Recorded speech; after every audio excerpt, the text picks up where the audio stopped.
if we had to identify the most important legal milestone of our country, almost unanimously all of us would agree on the doctrine of basic structure.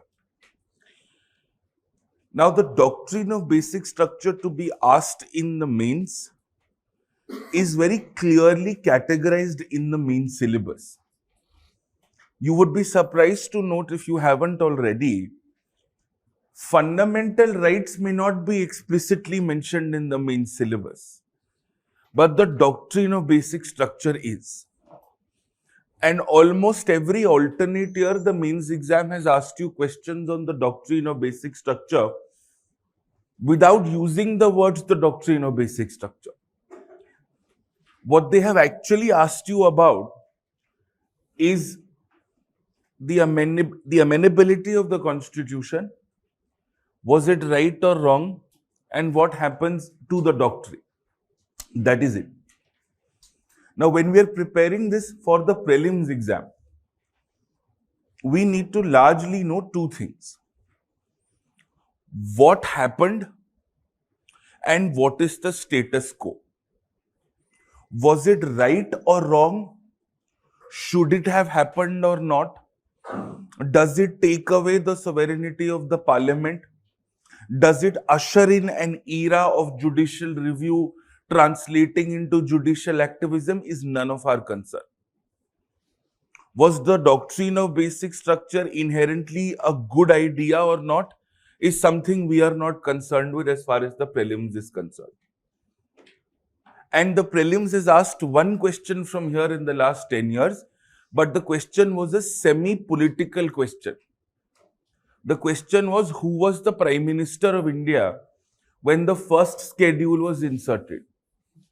The only reason the first schedule becomes important in terms of its magnanimity, apart from the fact that the first schedule has also added some provisions in fundamental rights, is that the first schedule is the starting point of what is called basic structure. So we will remember that. So let us start. When we are discussing the doctrine of basic structure, there are essentially 7 things we have to discuss. And the 7th thing is the most irrelevant thing for us as far as the prelims is concerned. So first, we start by discussing what are the articles involved. What are you playing with? Then we discuss the underlying issues and conflicts because of which the articles start fighting with each other. Then we look at a very broad timeline of what happened. Questions have been asked from here. We summarize the developments and we look at, more importantly, the last few developments. Every case is not important. I will list it down for you. Only a few are important. The rest are important as far as the means is concerned. And the impact and the critical evaluation is something we will look at as far as the means is concerned. See, this entire discussion on basic structure happens because of 2 things. One is the amenability of fundamental rights. Fundamental rights is a part of part 3. So can you change fundamental rights? Who can change fundamental rights? To what extent can fundamental rights be changed? Now, fundamental rights are a part of the Constitution. So if you can change part 3, can you change everything else in the Constitution? This is one line of thought. This thought leads to basic structure. And in this process, we also accidentally discover the conflict between rights and directive principles. Because this conflict between rights and directive principles is actually an ethical conflict. It is a utilitarian conflict. It is something very similar to us saying that if you're driving on a road and the brakes of your cars have failed and the road then diversifies into two separate roads, and on one end you have one person, in the other end you have 5 people, you don't know who these 6 people in total are, will you kill the one to save the 5? That one is symbolically representing individual rights, and that 5 is representing collective rights. And collectivism is reflected in directive principles. So a more practical example of this would be that everybody has an individual right to the freedom of religion. But can I take that away and bringing a uniform civil code? Because your individual rights to religion might be offensive on gender. And to correct that, is directive principles okay?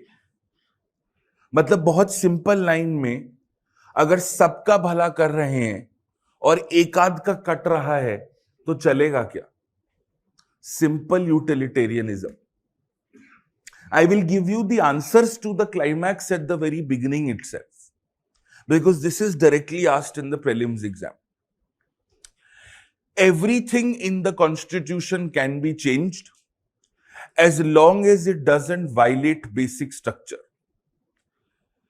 Basic structure is not a specific article. Basic structure are principles identified by the court which cannot be changed. And these principles are through Supreme Court judgments. The prelims has never asked you which of the following is basic structure, because this requires an interpretation of judgments. In some cases, it would be a ratio of a judgment. In some cases, it could be an arbiter of a judgment. So that list that we see, the following ingredients are basic structure, is technically irrelevant as far as the prelims exam is concerned. So there are a few things that are short basic structure. For example, judicial review is basic structure. The first thing judiciary would have done is to secure its ability to do everything else. Now, in one line, basic structure is everything in the constitution can be changed as long as it doesn't violate basic structure. Which brings us to another question. So, can an ordinary law, a law which is not the constitution, a law which is outside the constitution like any other law, can that violate basic structure? And this was an open-ended question for many years, most recently examined in the Places of Worship Act. The answer is, even an ordinary legislation is subject to basic structure. So if you get this question in the prelims exam, you know this is the answer. It is the application of this principle also, which is why the judiciary struck down the National Judicial Appointments Commission Act. An ordinary law can also not violate basic structure. This has a deeper meaning. It might seem very obvious, but this has a deeper meaning. That means not only are you restricting parliamentary action on constitutional changes, you're also restricting parliamentary action on ordinary lawmaking changes. So basic structure applies to everything. It was the Madras Bar Association case of 2010. And by the way, this has been officially mentioned in the text of the Constitution. When Articles 13 and 368 have been spoken about, an explanatory provision, an explanatory paragraph has been added, saying that doctrine of basic structure is applicable to ordinary legislation as well. Clear? Are we clear about this? Yes, sir. Everything is subject to basic structure, including non-constitutional, extra-constitutional laws. So can the Right to Education Act violate basic structure? No. Can the Temple Worship Act violate basic structure? No. Nothing can violate basic structure. It is not just about the constitution. This is a clear-cut prelims question. Which then brings me to the second derivation. The conflict between fundamental rights and directive principles. The story is a very simple one. The conclusion is a very simple one. Two directive principles are superior to two fundamental rights. Articles 39B and 39C are superior to Articles 14 and 19. If 14 and 19 are the only two objections, that is why you are challenging the constitutionality of any action of the government. And what is being violated is 39B and 39C. It doesn't stand. So if the government is implementing, remember, DPSPs per se are not enforceable in a court of law. But if I have made a law to implement a DPSP, is that law enforceable in a court of law? Yes. Is that law justiciable in a court of law? Yes. So if the government has implemented a law on the basis of 39B and C, and you're challenging the constitutionality of the law, and your only objections are Articles 14 and 19, it does not count. Now, this in itself becomes a very shady argument, because if 14 and 19 get violated, 21 automatically gets violated. That was Supreme Court's gift to us in the Menka Gandhi case, which is why 14, 19 and 21 are called the Holy Trinity or the Triangle of Fundamental Rights. So all that your lawyer has to do is argue that 21 is also violated and the courts will be compelled to listen to it. And this is on a case-by-case basis. The judiciary on a case-by-case basis will examine. For everything else, fundamental rights are over and above DPSPs. But because this is such an intricate thing to say, it is so contingent on so many factors, and it is essentially derived jurisprudence. You will never see this in the prelims exam.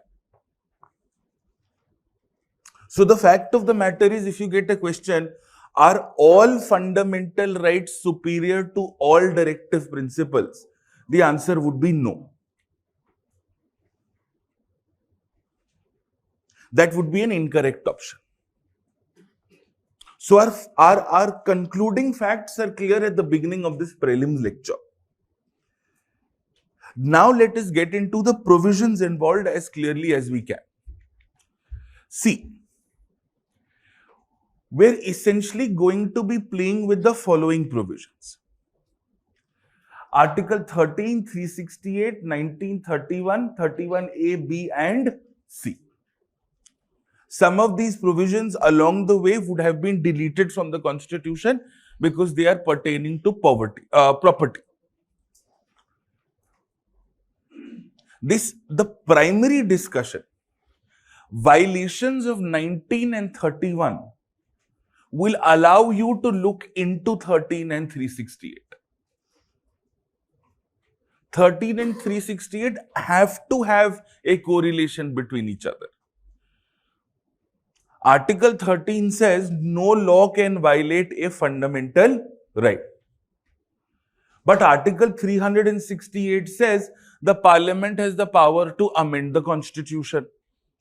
If you are amending the Constitution, which means you have the power to amend anything in the Constitution.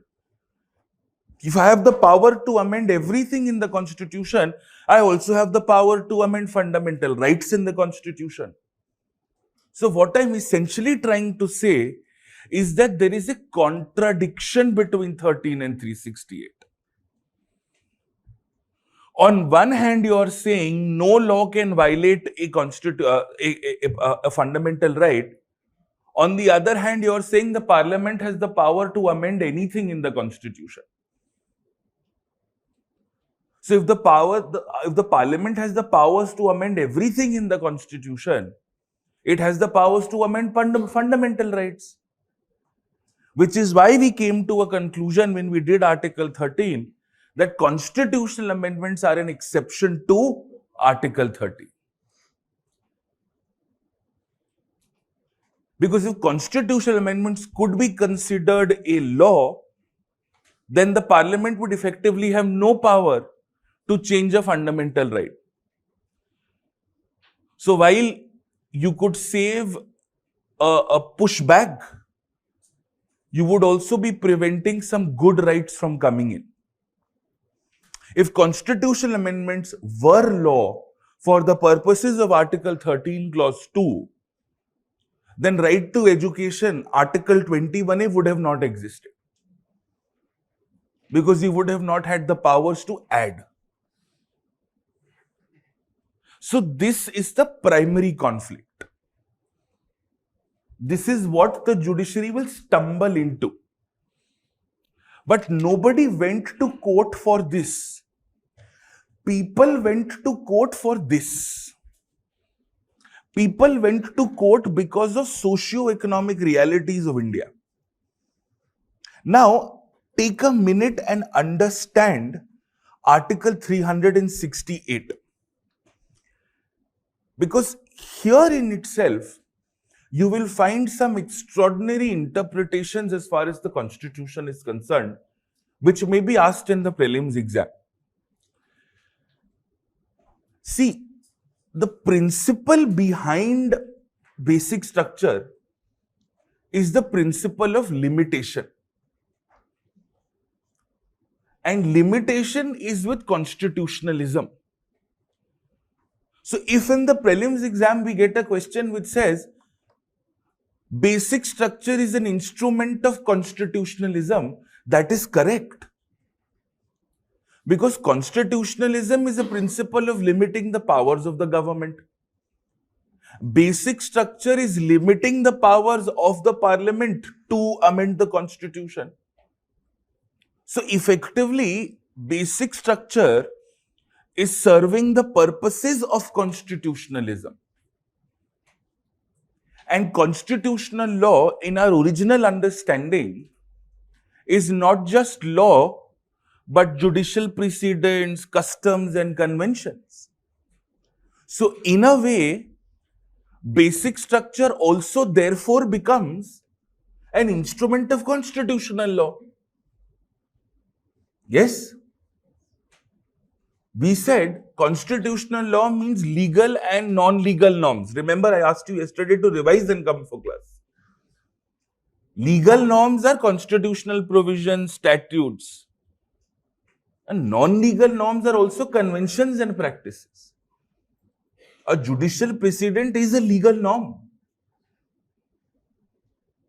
So our first primary understanding as far as the prelims exam is concerned is that the doctrine of basic structure is an instrument of limitation and is fulfilling the principles of constitutionalism. Now, the discussion of basic structure or the whole idea of basic structure does not begin with Article 13, but in fact begins with Article 368. And it is done so for two reasons. One, if you are saying that India has a flexible constitution, then the parliament must have the powers to amend the constitution. So Article 368 in itself is a hallmark of providing a process to change the constitution. And two, there shall always be a constitution. The wordings of Article 368 are very important. 368 talks about the power to amend the constitution. It never speaks to you of the power to replace the constitution, which is what we have spoken about in our earlier lecture also. How when we will discuss the executive today, we will say that there shall be a president of India. You can never not have a president of India. In the same way, you can never not have a constitution. And prelims is an oversimplification game, and the UPSC tends to ask over dramatic questions. So if one of your options is, does 368 give you the power to replace the constitution entirely? No. It only gives you the power to amend the constitution. And therefore, that becomes extremely significant to begin with. Now, it is also very important to understand, and this is a question that you should have had in your minds. When I was teaching you Special Majority 2 and Special Majority 3, we discovered that it is essentially a number of more than 2/3 of present and voting, in a way that it is more than half of the total strength of the House, essentially creating a dual layer of voting. So the question that begs us is, where does this come from? See, there are three primary sources of our constitution. The first is the Government of India Act of 1935. The second source of our constitution is the Objectives Resolution. And the third and a fairly important source of our constitution is our provisions of other constitutions. And this is officially proclaimed by one of the world's most well-renowned jurists called Granville Austin. So Granville Austin, is an introductory text, says that the Constitution of India derives its origin from three sources: the Government of India Act of 1935, foreign constitutions, and the Objectives Resolution. Which means Article 368 would also come from one of these three places. It would come from Government of India Act 1935, and it would also come from some interpretation or some inspiration from foreign constitutions. See, in your modern history, you would have studied the Government of India Act of 1935. And you would have understood that when we were constituting legislatures or provincial assemblies in the 1935 Act, they were not necessarily very democratic. In fact, the Government of India Act of 1935 was giving you a lot of limitations on it. So people, for example, people who did not have property could not vote under the 1935 Act to elect legislatures. There were actual voter qualifications. We did not have what is called universal adult franchise or universal adult suffrage in the Government of India Act of 1935. What basically happened in the Government of India Act of 1935 was that the people who were electing the representing provinces were then choosing from themselves to become a member of the Constituent Assembly.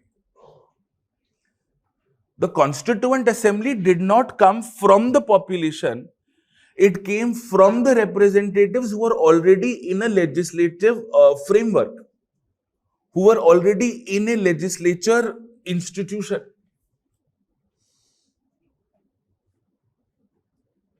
And all of this is rule of law, which basically means that when we say that we became independent, law, like the principle of physics, Matter cannot be created nor destroyed, it can only be transferred. यही है ना? Energy matter. In the same way, power cannot be created nor destroyed, it can only be transferred. Here you're talking about a very fundamental power to govern a country. The British, especially after the revolt of 1857, through a British Act, formally had the power to govern India. That power had to be transferred to someone in India. घर छोड़ के नहीं जा रहे थे वो कि अब तुम संभाल लो अपना. Because that would have been as illegitimate as ever. So there had to be a transfer of power from the British, from the crown, to something in India. And that transfer of power was done through the Indian Independence Act. Though the section is not important, Section 8 of the Indian Independence Act transferred power to the Constituent Assembly. And the Constituent Assembly therefore then becomes the legitimate receiver of Indian sovereignty. A very important but an often misread and misunderstood fact. The Constituent Assembly cannot randomly come out of nowhere and say, now we will run the country.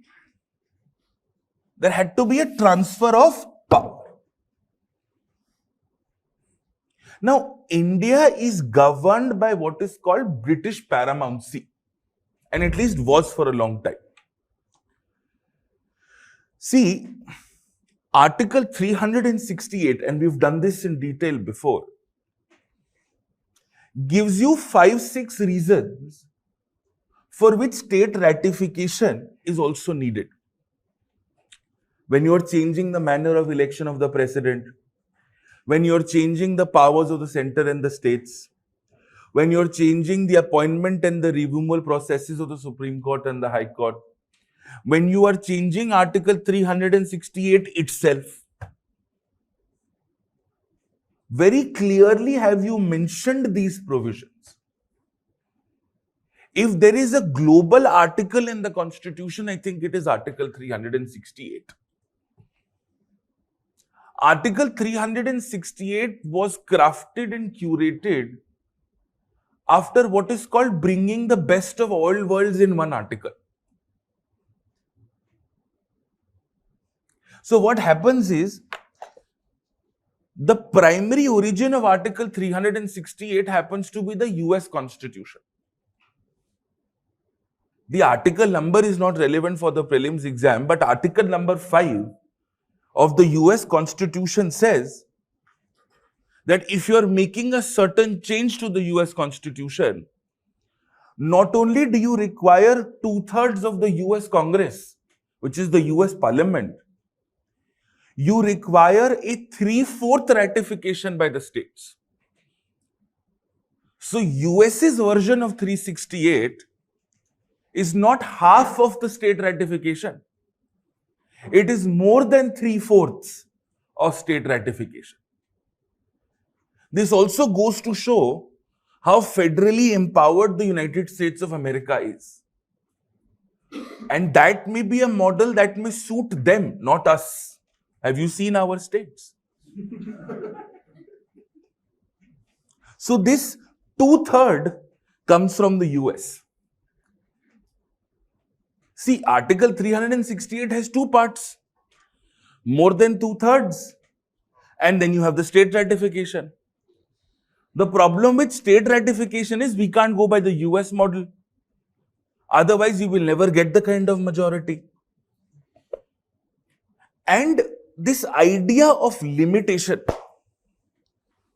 that you can't touch this in the Constitution, is something which existed in the world forever. It is in fact explicitly stated in the US Constitution. In our Constitution, we just say the Parliament has the powers to amend it. It is then through our judgments, like the Kesavananda Bharati case, where we say you can't touch this. You can't amend this. But earlier constitutions of the world,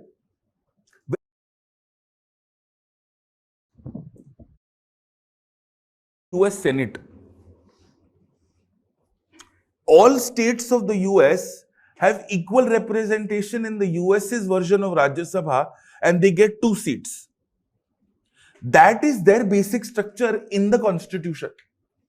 You cannot touch it. You just cannot touch it. This became a proper law. And then you added provisions with respect to representative taxation in the US. That also could not be touched. And the US's constitution is about 200 plus years old. And the US's constitution would have seen a maximum of about 30 amendments. 28 if I remember my numbers correctly. So if in the prelims we get an option that says India has had more amendments than the US, that is correct. Despite being just about 75 years old, our constitution has had more than 100 amendments. US is 200 plus years old. 1776 was the independence. Their constitution, I think, came in 1808. 1808. My numbers might be wrong, but I think 1808. Their commencement was 1808. In 200 years, United States has seen just about 28 amendments. If this doesn't tell you how flexible we are, I don't know what else will. So the 2/3 number comes from the United States of America. That is where we get it from. Then a second source, which we commonly and often know as the source of concurrent lists, Australia. Australian constitutions have had, the Australian constitution has had a significant impact on how we have our constitutional amendment procedures. The Australian constitution, like how we had the Indian Independence Act, they had a British Act of 1909, which gave Australia a sense of independence.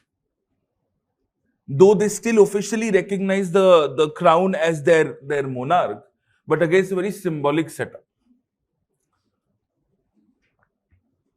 You would be surprised to know, if you don't know this already, that certain kind of amendments in the Australian constitution, after the Parliament of Australia has passed that amendment, requires a formal referendum of the people.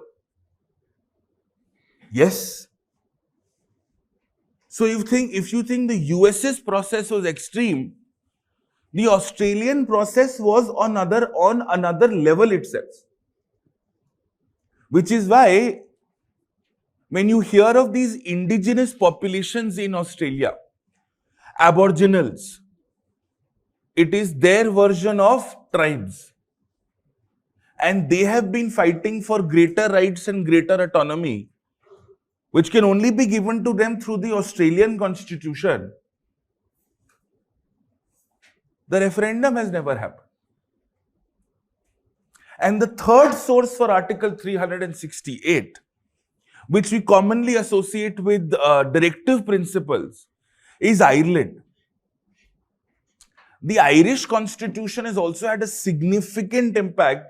The Constitution of Ireland becomes the most recent constitution. The Constitution of Ireland came into being in 1922. We were making our constitution in 1946. So the most recent constitution The Irish constitution was our PT 365. So the Irish constitution also had some very interesting provisions. The Irish constitution went the exact opposite way. The Irish constitution had a provision that said for the first 8 years, the Parliament of Ireland could make any changes to any part of the constitution, no matter how they wanted to, through a simple majority. The Parliament, of course, got greedy and extended it from 8 to 16 years. And the Parliament of Ireland, even after being elected, was essentially their Constituent Assembly 2.0. And we learnt we will not do what Ireland has done. We can't go as extreme as what Australia has done. The US seems to be a more reasonable setup, but their numbers don't add up. And that is how, ladies and gentlemen, we have Article 368 in our country. More than 2/3 of present and voting, in a way that it is more than half of the total strength of the House. So in the prelims, if we get the question that provisions for our amendment are deeply inspired from the US Constitution, that would be a correct statement to make. Because this is not mentioned in any of the standard textbooks. Clear? Now, Article 368 in its present form, the word 2/3, as I said, is verbatim picked up from Article 5 of the US Constitution. So that establishes our ecosystem, and now we've understood that this is what we need to do. So 368 clear ho gaya. Article 13 was fairly simple, was fairly okay, we didn't have to worry about it. Now, let us spend some more time on understanding the deeper conflict between Articles 13 and 368. 4 basic questions arise. Article 13 says no law can violate a fundamental right. 368 gives the Parliament the powers to amend the Constitution, which means you can amend a fundamental right. What does that mean?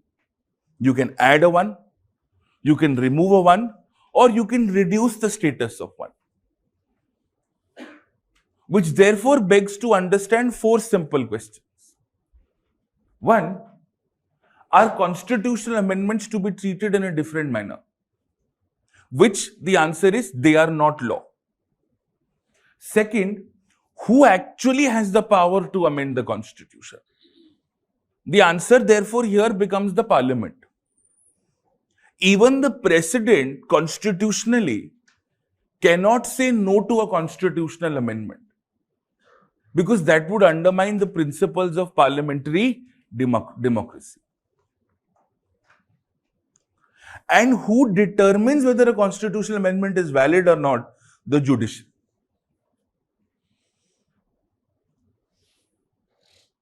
Can a private member, a member of the Parliament who is not a minister, introduce a constitutional amendment? Yes.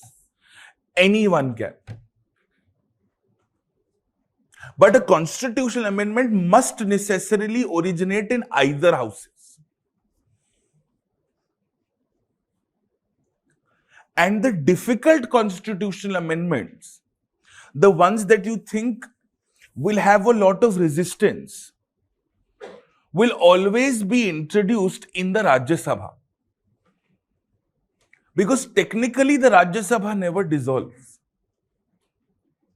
laws are pending in the Rajya Sabha till infinity. That is true. So any law which you think is going to be facing some resistance, or you think is going to have some amount of discourse in the country or some amount of debate in the country, to be safe with the law, introduce it in the Rajya Sabha. Because Lok Sabha done, pending law done. Rajya Sabha, you can't do that.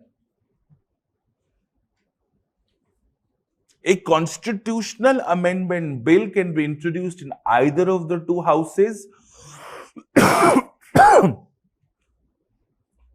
The president cannot say no and can be introduced by anyone. These are the facts. You require a presidential recommendation to introduce a money bill, which we will discuss later. But you do not require a presidential recommendation to introduce a constitutional amendment bill. So you will create another layer before spending a penny out of the consolidated fund. And that layer would be the sanction of the president, which is effectively the advice of the Council of Ministers. But if you're changing the most fundamental law of the country, anybody, any member of parliament can wake up from their sleep, elected, nominated, independent, party MP, doesn't matter. Absolutely doesn't matter. Clear? So this therefore becomes the state of it. So ultimately this entire discussion on who can change the constitution begs us to answer the question on who is supreme. The constitution in itself is also technically not supreme because the parliament can change it. Some parts of the constitution are supreme because the judiciary has said so. See, at the end of the day, basic structure is a doctrine. It is not written anywhere in the constitution. Tomorrow, if more than 13 judges of the Supreme Court sit, they can overrule on basic structure. Tomorrow, if the parliament decides to add provisions to 13 and 368, which they have tried in the past, they can overrule basic structure. It doesn't necessarily make the constitution sovereign. The parliament also in itself is not sovereign because you're limited by the constitution. The judiciary anyways was never sovereign. An appointed institution in a country can never be a sovereign institution. It would violate rule number 1 and throw it out of the window. Which is why in your prelims exam, the only thing which is sovereign are we the people. Bas.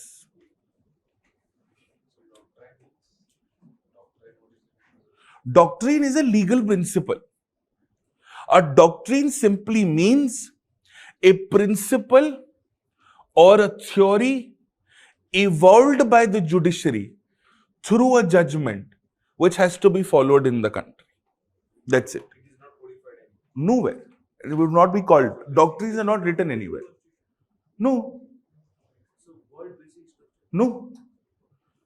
The word basic structure, the word judicial review, the word judicial activism, the word federalism, the word separation of powers, the word harmonious construction, the word pith and substance, the word eclipse, severability, these are all doctrines. Nowhere, not a single article mentions these.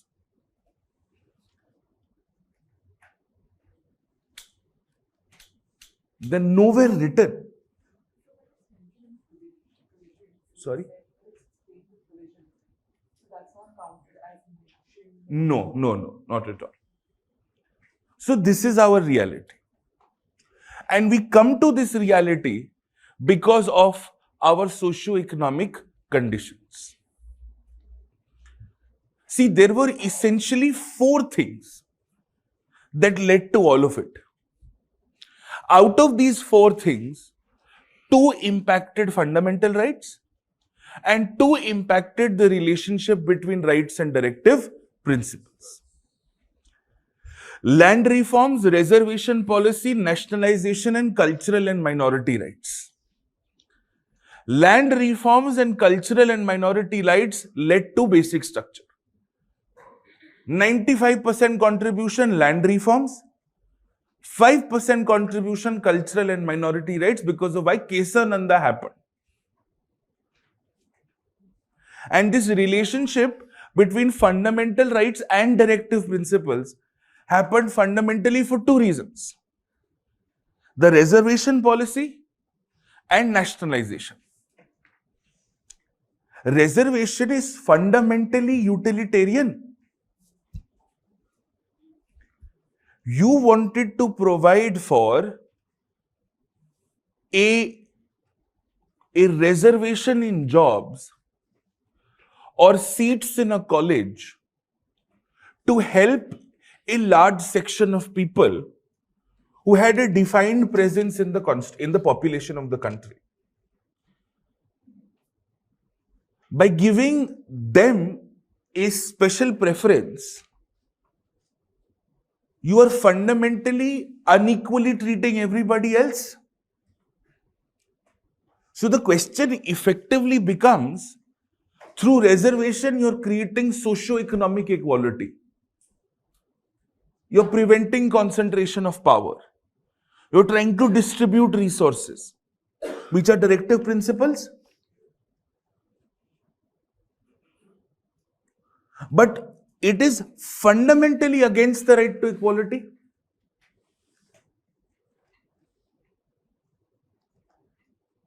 The original text of the Constitution never mentioned reservation. It said you could make special provisions for the welfare of scheduled caste, scheduled tribe, empowerment of women and children. Reservation became a tool for affirmative action. But it fundamentally was an issue of rights versus directive principles. And the second was nationalization. Late 60s and 70s, if you're aware with the economic history of the country, we started with the nationalization of banks in 1969. We have nationalized banks, general insurance, life insurance, mines. So when you nationalize an industry, your industrial policy of 1956 gave you three categories of industries. Basic heavy industries or strategic industries where only the government could exist. A second set of industries were industries which could eventually be only with the government. And third was the FMCG sector where the private sector could exist. A distant cousin of nationalization is the license Raj. It is soft nationalization in a certain manner without government ownership. Where the government says, I will give you a license and only those who have a license can enter into production. We will determine the quantum of production, the outcome of it and the returns of it. License permit Raj effectively formally came to an end in 1991 with the LPG policy. There were some attempts that were made very close to 1991, but the final full stop or the end was the 1991 policy. But what is nationalization fundamentally a problem of?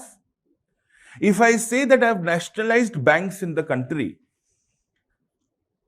I am trying to make sure that everybody is financially included.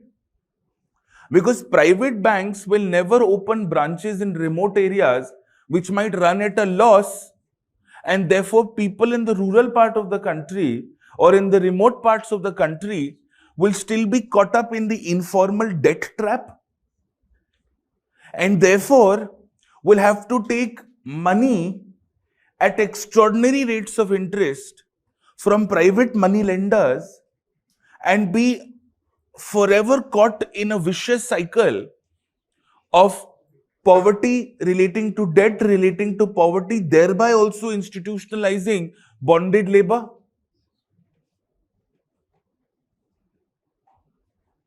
So you wanted to make sure everybody is able to get a bank account. So you nationalized banks. That was the justification that was given. But if you nationalize banks, and this is why you don't need to ever prepare examples in ethics. Your GS syllabus is your examples for ethics. On the other hand, when you nationalize a banking sector, what if I want to open a private bank of my own? Now I can't. You have restricted my profession, my occupation, my trade, my business. Isn't it fundamentally a compromise between rights and directive principles? So it is because of these. Now, each of these will require law. Nationalization acts had to be passed because you're transferring legal ownership. When reservation acts have to be passed, it has to be done through a law. Land reform acts have to be passed. So you have essentially created laws to implement each of these 4 policy ideas, and no law can violate a fundamental right. That is how you come to court. So a land reform, very simply, a land reform is what? Very few people had too much land. So we had to redistribute land. So we created land reform acts where we created a limit on the amount of land anybody could own in our country. Yes? That is the story of land reforms. That is the birthplace of it. And therefore, this is your legal revolution or legal evolution. It starts from policy, comes to basic structure, harmonious construction.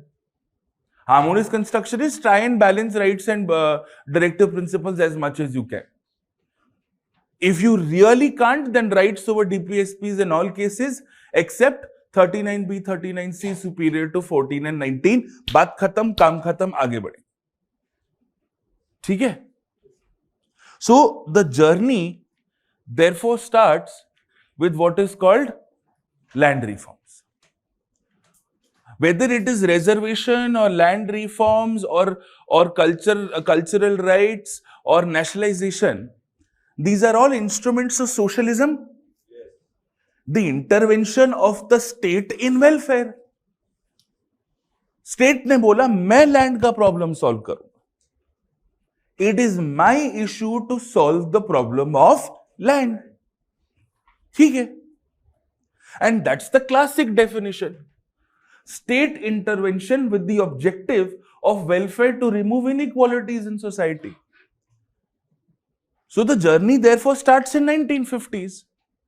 And when the journey starts in 1950s, we understand even today, India's most popular profession is agriculture. Yes? Most Indians today are farmers. 60% of the country is engaged in an agrarian setup. Directly, indirectly, we are an agrarian economy. If for an engineer, the most important asset is a laptop, for a farmer, the most important asset is land. And if every engineer can get access to a laptop, every farmer should also get access to a piece of land. But that's where there is a slip between the cup and the lip. Every farmer doesn't get land. Because you can manufacture more laptops, you cannot manufacture more land. Land is finite. You will have to take land away from someone, give it to someone else, hence land redistribution, hence land reform. So the sure shot strongest way was to create some degree of fairness in land ownership. And that's what it started with. We said, we will make laws which will ensure that people cannot own land more than a certain amount in the country. If you do that, then the government will pay you for the extra land. Whether you want to sell or not doesn't matter. We'll pay you for the extra land and we'll make you buy from it. We'll buy it from. Now, from a legal standpoint, land is a state subject. But we had a political advantage in 1950s, where most state governments came from the same political party as the party in power at the center. So you could essentially ask your respective state governments or your state legislatures, and in most states you were in a majority, to pass a law. So several states in the country started passing your land reform laws.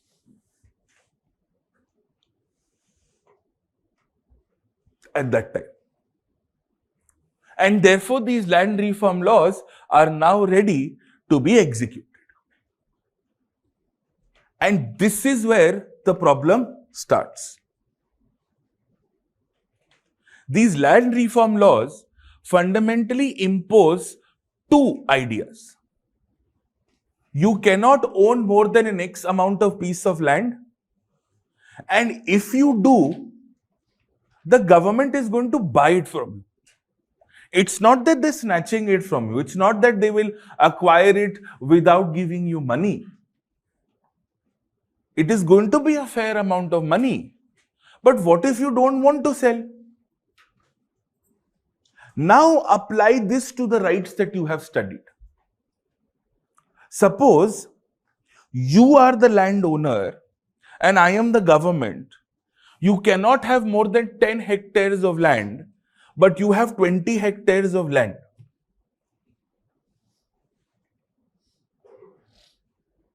I am going to buy the additional 10 hectares from you, whether you like it or not. तुमको अच्छा लगे, बुरा लगे, खुशी हो, रो रहे हो, आपका एक्स्ट्रा 10 हेक्टेयर तो मैं लेके रहूं. Now, where is the legal problem here?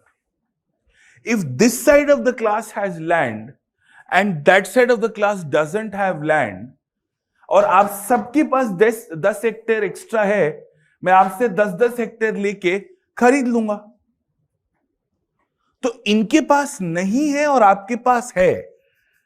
I have created two different classes of people and I'm treating two different classes of people differently before a law. Equality before law क्या है? You cannot treat two people differently before a law.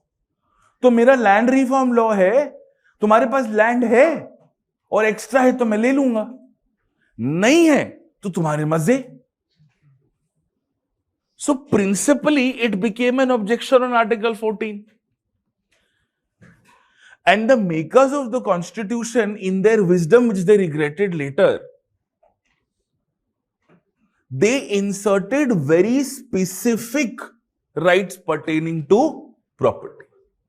Very specific rights pertaining to property, जो ये 31 ABC से यहां पे, ये ABC तो बाद में आया. But 31. So there were two parts in the constitution which had specific rights pertaining to property. Article 31, 31A, B, C बाद में आया है, and 19(1)(f. दोनों में आपको राइट टू प्रॉपर्टी दे दी थी. आपका फंडामेंटल राइट है गवर्नमेंट के अगेंस्ट. सरकार आपसे आपकी प्रॉपर्टी नहीं ले सकती. Y?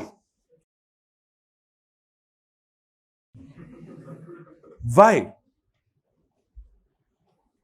Because India, in the British regime, had seen a history of land violence and land appropriation.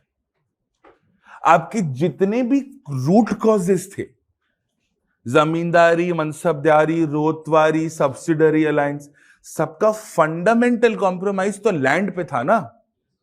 बस you had to reflect a social reality at that time. Option ही नहीं बचा. You had to.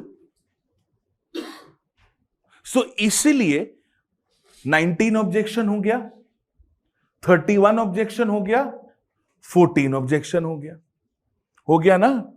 बस क्या लिखा है? यदा यदा ही फंडामेंटल राइट वायलेट होसी under 32 and 226 quote Jasi. So your land reform law is violating 14, 19(1)(f), 31. So can I challenge the constitutionality of land reform law? Yes. And we are talking about the 1950s. And we know that the Supreme Court and the High Court have the exact same powers when it comes to fundamental right enforcement. They can issue the exact same writs. So can the High Court pronounce the constitutionality of a law?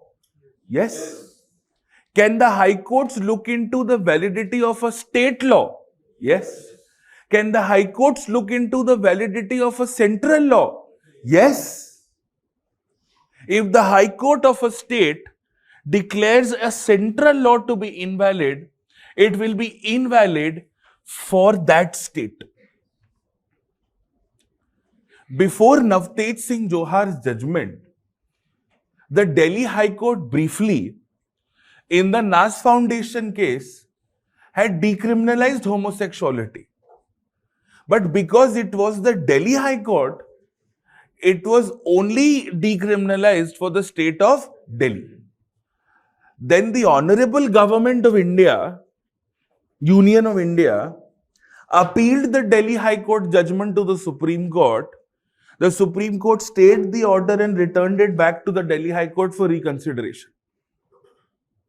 So for that brief period, homosexuality was decriminalized in the state of Delhi. So if in the prelims, we have a question, can the High Courts and the Supreme Court look into the validity of a central and a state law? Yes. Yes. Supreme Court का तो हक ही है. Correct? मेरे को marks चाहिए. मैं यहां से प्रीलिम्स के क्वेश्चंस एक्सट्रैक्ट कर रहा हूं. ये ज्ञान तो बहुत प्यार से बाद में मेंस में दूंगा मैं. ये सही किया, गलत किया, 250 वर्ड में. ठीक है? Okay. Your opinion, my opinion doesn't matter in the mains exam. What matters is what you write. मेरे को क्या चाहिए? मेंस में भी क्या चाहिए? मार्क्स. बाद में जब सिलेक्शन हो जाए तो ट्विटर पे पूरा ज्ञान देना अपना कि working for the country, you know. ठीक है? क्लियर? ये समझ में आ गया? Now imagine this is the 1950s. After years and years and years of struggle,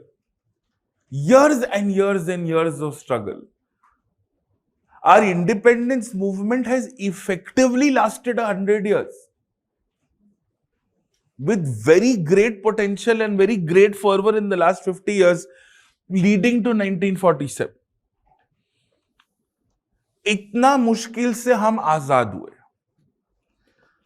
सब वैसे भी Nehru ji was not a very happy person when he became the PM. उनका ब्रेकअप हो रहा था.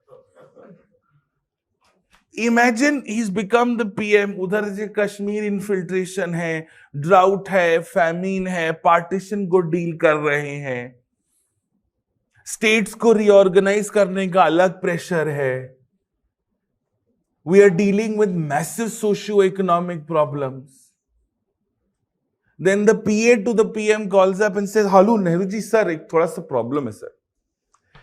ये जमींदार लोग जो है ना, वो आपका जो स्टेट्स में आपने लॉ बनवाया है ना, वो चैलेंज किया है सर हाई कोर्ट में. And some high courts declared the law as invalid. And some high courts upheld the law. So Nehru ji was getting mixed signals.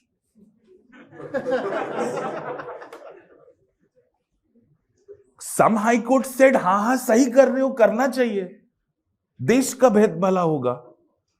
Some high courts said, ये करा कैसे, हमारी भी जमीनें हैं, जज ने कहा, कल को हमारी ले लोगे.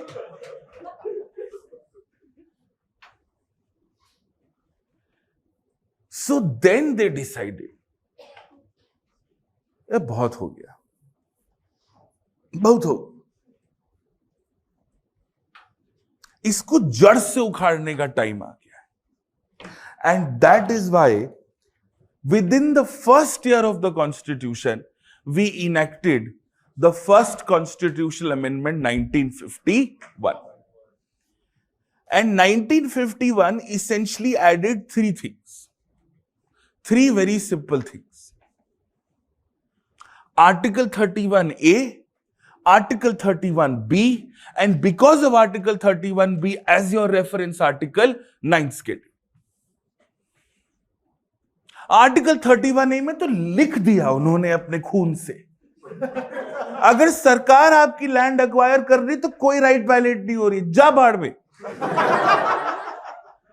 बात ही खत्म. यही है ना 31A की कॉम्प्लिकेटेड लैंग्वेज. सुना देता हूं कॉम्प्लिकेटेड लैंग्वेज, तुमको मजे आते हैं तो सुनो सुनो, इससे थोड़ा I will be serious also. एक second. Saving of laws providing for acquisition of estates, etc., notwithstanding anything contained in Article 13, no clause or no law providing for acquisition by the state of any estate of any rights therein, or the extinguishment or modification as such of any right. क्या करूं मैं इस ज्ञान का? ये तो सब पहला क्लॉज है. 31A सिंपल क्या बोल रहा है? सरकार अगर आपका लैंड लेगा तो कोई राइट वायलेट नहीं. ठीक है भाई, मान लिया. But what about the laws that have been made? It could not be a fundamental right violation, it could be any other form of violation. कल को कोई सुप्रीम कोर्ट में आके कुछ और चिल्ला दे तो नेहरू जी बोले, इधर कनॉट प्लेस जाना, बड़ा डब्बा लेके आना, उस डब्बे पे बड़ा बड़ा लिखवाना 9th schedule. And 31B said, जो भी कानून में ये 9th schedule का डब्बा में डालेगा, judiciary cannot get into it. No judicial review of any law which is in the 9th schedule.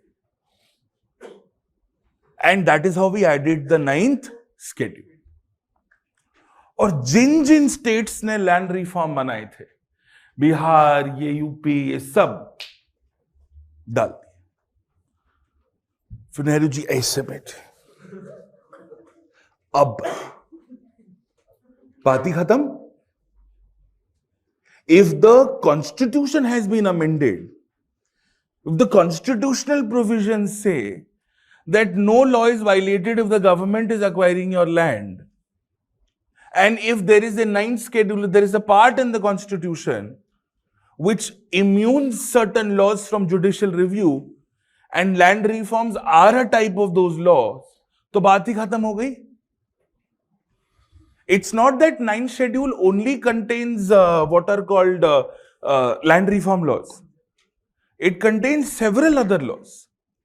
The reason Tamil Nadu has a 69% reservation is because the Tamil Nadu state reservation law is in the 9th schedule and you cannot challenge it because reservation is not basic structure. Simple, समझ में आया है? बस.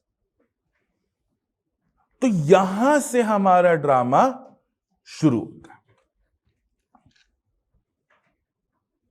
So who was the prime minister when the first amendment was added? Pre में ये पूछा था. हाँ, प्री में यही पूछा था. Who was the prime minister when the first schedule was added? और लोग इंदिरा गांधी मार्क करके आए थे. Some logic, first amendment is 1950. So the first schedule would have been who with the first prime minister. Who's the first prime minister? Jawaharlal Nehru. ये सारे जमींदारों के cases हैं. इनको कोई चुल नहीं थी लक्ष्मीकांत पढ़ने की. So laws were added. And then comes the Shankari Prasad case. Shankari Prasad's land was also taken. Shankari Prasad went to court. So Shankari Prasad and his lawyer argued कि ये क्या है? Now they were very smart. They said, ठीक है, I cannot challenge what is inside the 9th schedule. But I can challenge the 9th schedule. And I can challenge how did you create the 9th schedule. ये तो कर ही सकता हूं ना कि आपका 9th schedule बनाना ही गलत था और अब 9th schedule आपने बनाया कैसे और 9th schedule ही गलत है.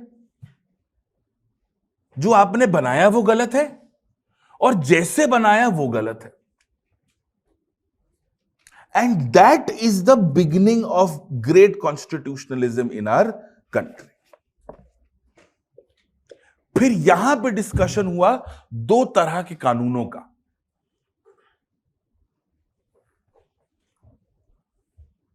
गवर्नमेंट ने बोला, इधर आ, सुन, Article 368 tells me Parliament can amend the Constitution. Part 3 is in the Constitution. तो मैंने कर लिया. Shankari Prasad said, but what about Article 13?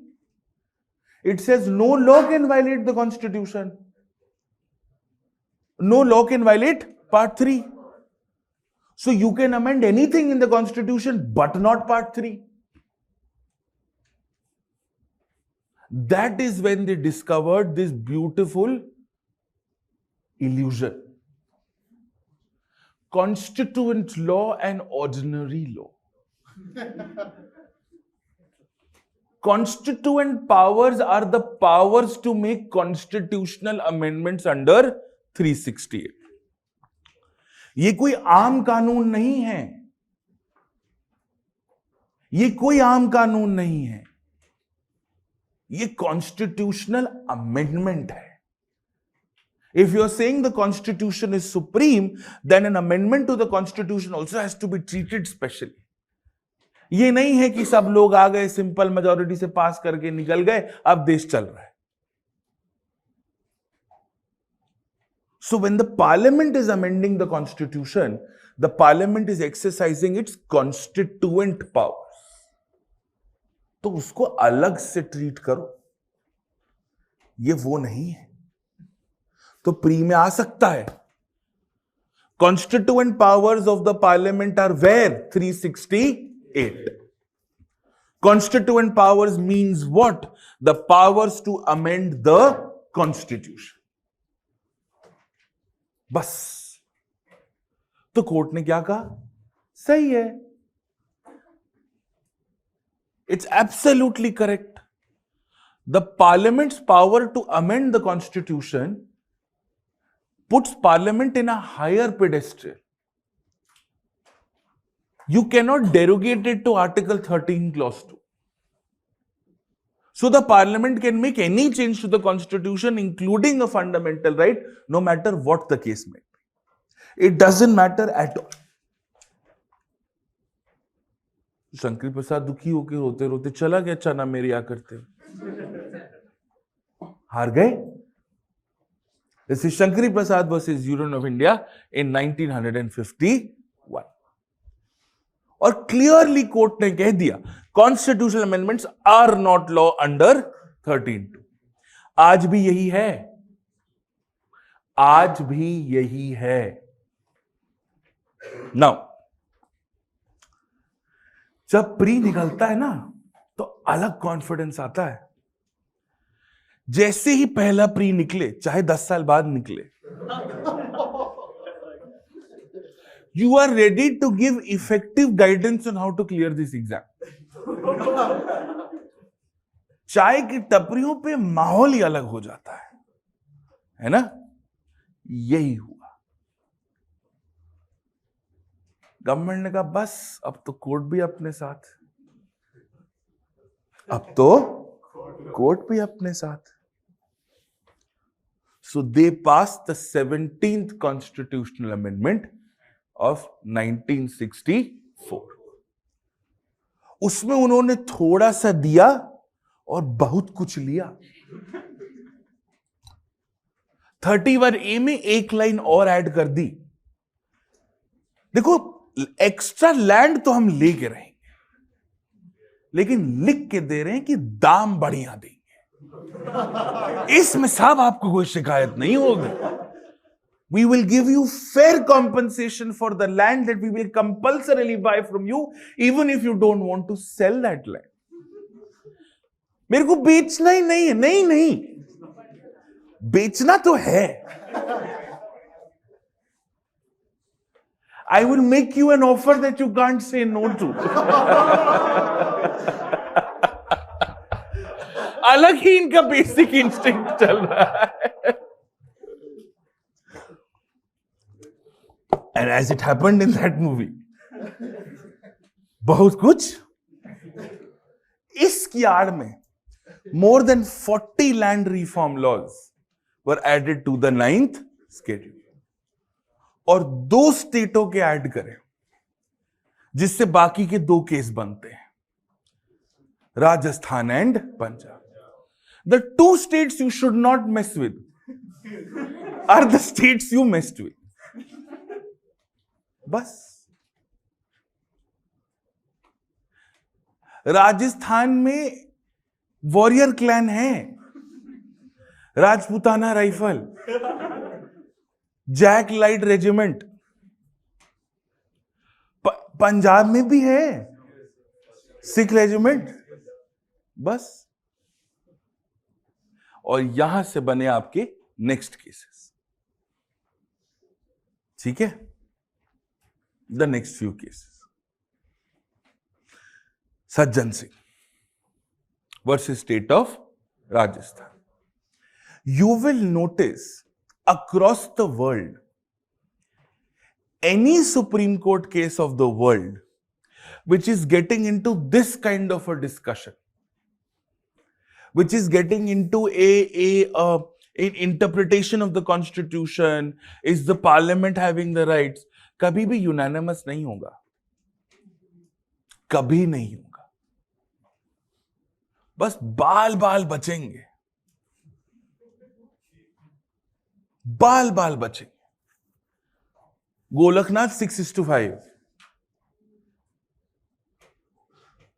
केसनंदा also just by 1, वो यह 7:6। एक जज पलटता तो हमारी जिंदगी आसान होती। This is a very important insight, because you cannot have a uniform view on this. If you believe in the notion of parliamentary supremacy, you will never give the government an immunity to a law. ठीक है ma'am, late हो गया। ओ mail नहीं आया, message नहीं आया, नहीं आया, सॉरी। ठीक, कोई नहीं, आप रिकॉर्डिंग में हो जाएगा, डोंट वरी। आज ही ले जाइए जिसका भी मिस होता है, ठीक है। नेक्स्ट, सज्जन सिंह में भी सुप्रीम कोर्ट ने वही कहा जो शंकरी प्रसाद में कहा, लेकिन प्यार से। They just changed the wordings.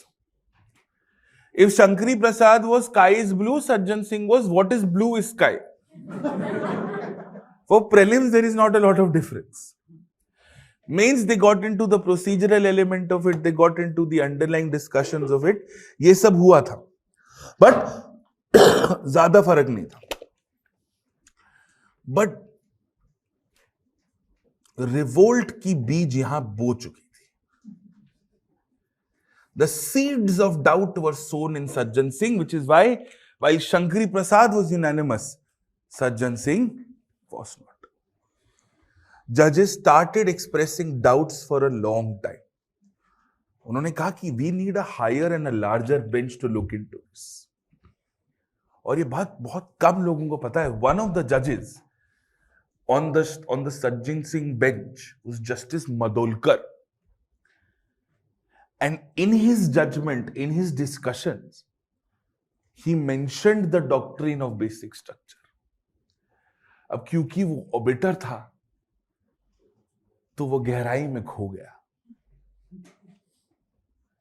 The doctrine of basic structure comes from the German constitution. Clearly, explicitly लिखा है जर्मनी। अब तो बहुत जगह इस्तेमाल होता है। हमने जब बेसिक स्ट्रक्चर डॉक्ट्रिन बनाया, 5 साल के बाद बांग्लादेश ने चेप दिया। Yes, our basic structure doctrine has been referred to by Supreme Courts of different countries. Bangladesh ने कहा इन्होंने क्या सही किया होगा, एकला चलो। Then comes गोलकनाथ, ठीक है, then comes गोलकनाथ। अब गोलकनाथ का केस ये है, एक तो पंजाब का केस है, so be very careful of what you are heading into, ठीक है। Names are not important, but justice Subba Rao, आप उनकी कुछ किताबें पढ़ते हैं। Justice Subba Rao was leading the 11 जज bench. Golaknath did a 360 degree flip. Prelims के लिए ओवर सिंप्लीफाई कर देता हूं। गोलकनाथ के जज बोले इधर आ, ये क्या लगा रखा है ऑर्डिनरी कॉन्स्टिट्यूएंट। कानून तो कानून है। Any law which is enforceable is a law. तो ये जो ऑर्डिनरी और जो कॉन्स्टिट्यूएंट लॉ का जो ड्रामा कर रखा है आपने, ये बंद करिए। If constituent power is the power to amend the constitution, you know who has the real constituent power? Constituent Assembly. अब जाके कब्रों से उठाओ इनको, अब जाके कब्रों से उठाओ इनको कि एक्सक्यूज मी सर, वो थोड़ा अमेंडमेंट का टाइम, मर गए वो। So in the Golaknath case they said boss, एक तो पहली बार लिखा क्या है ये बता। At that time, Article 368 did not read power of the Parliament. उस टाइम पे 368 में लिखा था procedure to amend the Constitution by the Parliament. Golaknath was #basic, very basic. Golaknath was prelims exam 101. क्या लिखा है 368 में? Procedure to amend. कहां लिखा है कि पार्लियामेंट के पास पावर है? अपने मन से कुछ भी। Who said the parliament has the power? यहां तो लिखा नहीं है कहीं भी। गोलकनाथ से किधर है पार्लियामेंट के पास पावर? 7 शेड्यूल में कहीं लिखा है? नहीं। यूनियन लिस्ट में कहीं लिखा है? नहीं। स्टेट लिस्ट, कॉन्करेंट लिस्ट में कहीं लिखा है? नहीं। Sir, residuary power. So you are telling me that the residuary power includes the power to amend the most important law of the country and therefore the parliament has it. इधर लिखा है क्या मेरे? So Golaknath overturned everything. ठीक है? एक कानून में ना हम एक फैंसी सा शब्द इस्तेमाल करते हैं, sui generis. The Indian federalism is sui generis. It is of its own kind. It is of its own type. This is where the word sui generis comes for the first time.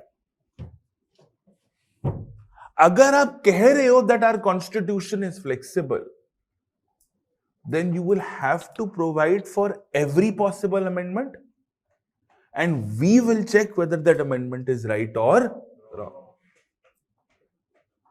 This is where it is in Golaknath's case, irrelevant for the prelims exam, one of the greatest lawyers to have worked on the lands of this country,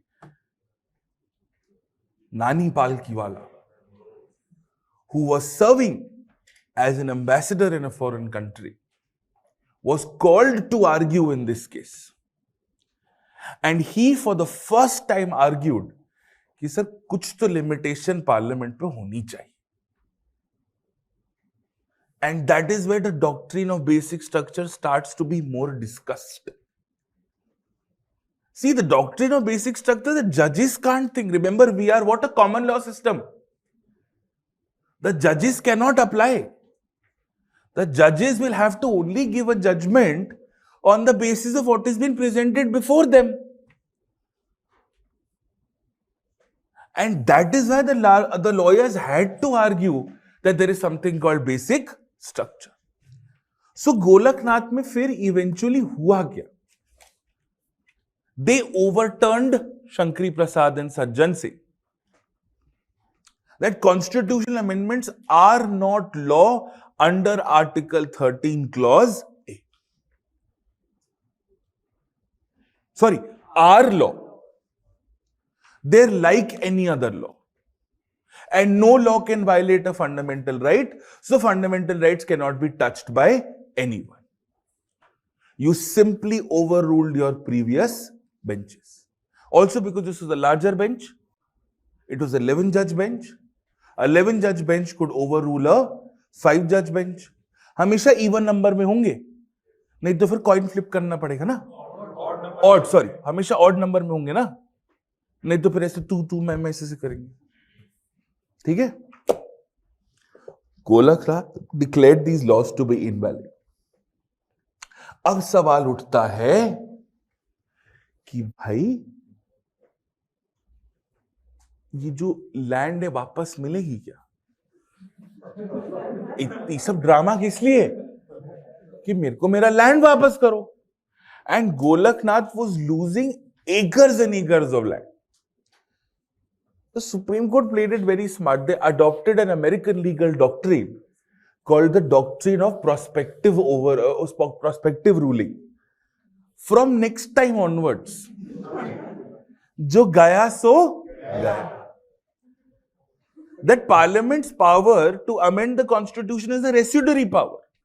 It's an ordinary legislative power. इसमें कुछ ज्यादा अकल मत लगाओ. So Golaknath बोला मैं इतना मेहनत नानी पालकी वालों को फ्लाई करवाया, मैं खर्चा दिया, इतना पैसा लगाया कि मेरा 100 एकड़ एक्स्ट्रा चल रहा है, वापस मिलेगा 100 acres plus land. Prospective overruling. And this is a very important legal principle, by the way. ये आज भी लगता है. For example, the Supreme Court decriminalized homosexuality. Let us say the Supreme Court decriminalized homosexuality on 1st January 2023. इस साल 1st January. So if somebody has been arrested on the basis of an FIR for homosexuality on 31st December, वो party कर रहे थे. One thing led to the other.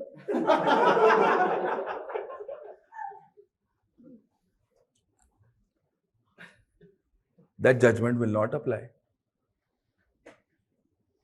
No. If somebody is serving jail for homosexuality and there is no process of appeal left, you will have to finish your sentence. अगर appeal बची है, then the court can overturn and say अब तो ये offense नहीं रहा, चलो घर जाओ, sorry, bye, take care, have fun buddy. This is the law. For the first time, the American doctrine of prospective ruling was applied. ये तो बहुत लॉजिक है. अगर ये नहीं करेंगे, see, criminal law cannot be applied retrospectively. Civil law can be applied retrospectively. Judgments will mostly be applied prospectively. नहीं तो फिर सब मेहनत पीछे की बेकार. क्लियर? और जब प्री निकलने के कॉन्फिडेंस के बाद मेंस में लैंग्वेज पेपर से मेंस नहीं निकलता तो गुस्सा अलग आता है. ऑप्शनल में आ रहे हैं 320, जीएस पेपर 2 में मेरी वजह से आ रहे हैं 125, और मैं खुश हूं कि सर बढ़िया गया, मैंने 4 दिया सर, नोट्स आपने जो दिए थे टक टक टक क्वेश्चन बन गए 2-2 पेज में. मतलब बस बेटा बस. रिजल्ट आया not recommended due to disqualification in language paper. तुमसे निम्नलिखित निबंध नहीं लिखे गए. मेरे से तो जो मार खाओगे वो अलग. 1 हफ्ता बोला था दैनिक जागरण पढ़ने के लिए, वो नहीं हो पाया आपसे.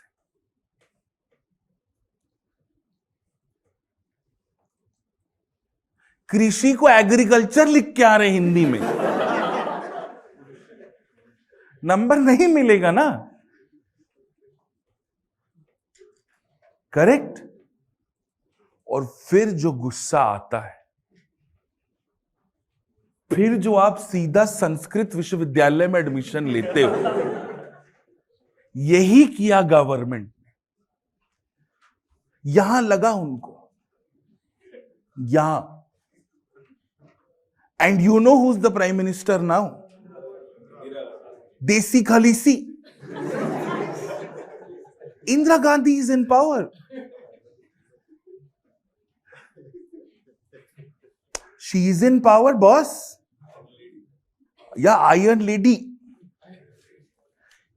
ये जो उन्होंने बाहर निकाली है कॉन्स्टिट्यूशनल अमेंडमेंट्स की, directly over ruling Golaknath. And that's how the 24th, the 25th, the 26th, 29th सब अभी आए. 24th अमेंडमेंट तो सीधा सीधा लिख दिया. गोलकनाथ ने बोला law is constitutional amendments are law. They added a provision to 13(4). No they are not. सीधा एक लाइन में खत्म बात.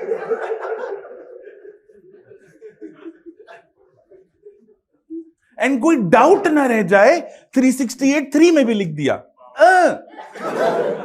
It does not apply, the power of the parliament does not apply to, it is not, 368 is not to be read with 30.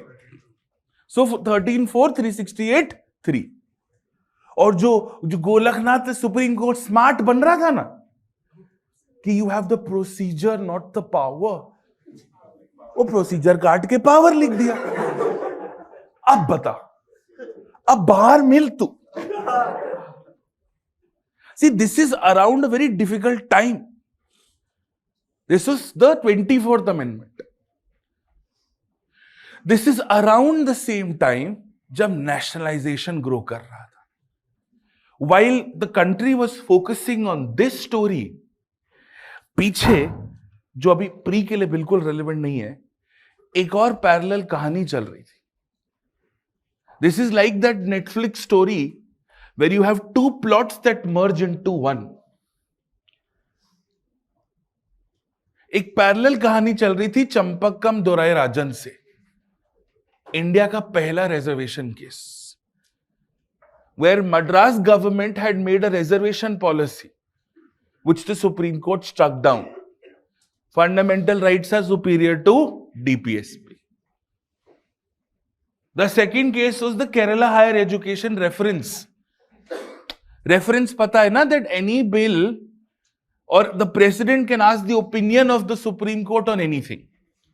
तो कहानी ये हुई, Kerala legislature ने केरला हायर एजुकेशन बिल बनाया, उसमें भी रेफरेंस रिजर्वेशन और प्रायोरिटी प्रेफरेंस दे रहे थे. वो bill Kerala legislature passed, send it to the governor. Governor का ये तो बहुत ज्यादा है, send it to the president. The president then referred it to the Supreme Court under the powers. That's why it's called In Reference Kerala Higher Education Bill. उसमें supreme court ने कहा कि भाई बैलेंस कर लो, नहीं होता है, then fundamental rights are superior to directive principles. ठीक है? तो ये कहानी पीछे से चल रही थी. So when the government saw a brutal defeat here of their powers to amend fundamental rights, they chose the other route also. 25th amendment में यह भी कर दिया that if we are implementing something under 39B and C and it is violating 14, 19 or 31, because at that time 31 also existed, then these two directive principles are greater than these three fundamental rights. Because around this time, when because of Golaknath, their powers to amend fundamental rights were being violated, they went the nationalization route. हम तो देश का भला करेंगे. And the Supreme Court started striking the nationalization policies down.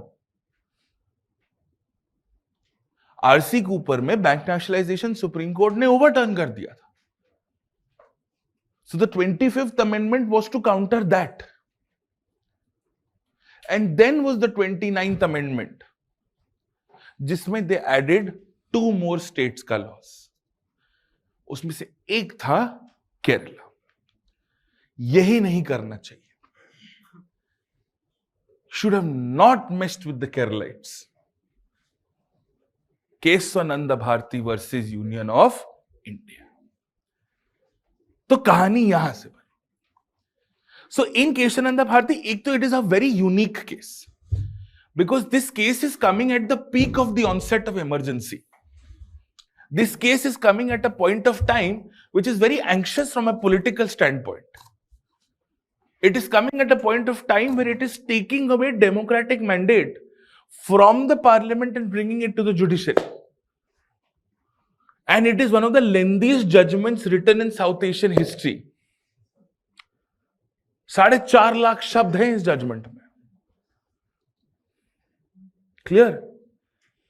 So this judgment essentially was looking into the validity of the 24th, the 25th and the 29th amendment. And because Keswananda Bharati was the head of a religious sect of Hinduism in Kerala, and in Kerala Hindus are a minority. So in Kerala Hindus are a religious minority. So if Hindus in Kerala have a land, that is a religious institution which has a land in Kerala, and you're protected under 29 and 30, तो यहां से 29-30 आता है. इसीलिए इस judgement के बाद वो हम पढ़ रहे थे ना कि 29-30 में एक एडिशनल क्लॉज ऐड हुआ था, इसलिए ऐड हुआ था. नाउ द होल कहानी seems closed. This is the circle. So Keswananda Bharati essentially gave judgments on 2 things. One was on the doctrine of basic structure. It overruled Golaknath. It upheld the 24th Amendment, that constitutional amendments are not law. ये आज भी वही है. It recognized that there is a constituent power of the parliament which is different from the ordinary power. Very clearly. And it conceptualized the doctrine of basic structure. और वहां उन्होंने कह दिया कि हमारी जजमेंट के बाद doctrine of prospective ruling, anything added to the 9th schedule आफ्टर Kesavananda Bharati's judgment can be judicially review.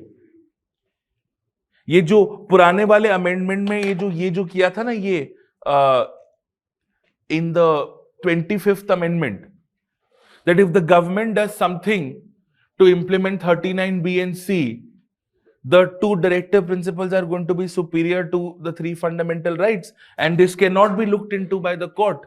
It cannot be looked into by the court. हटा दिया. Courts can always look into whatever it is that they want to. ठीक है?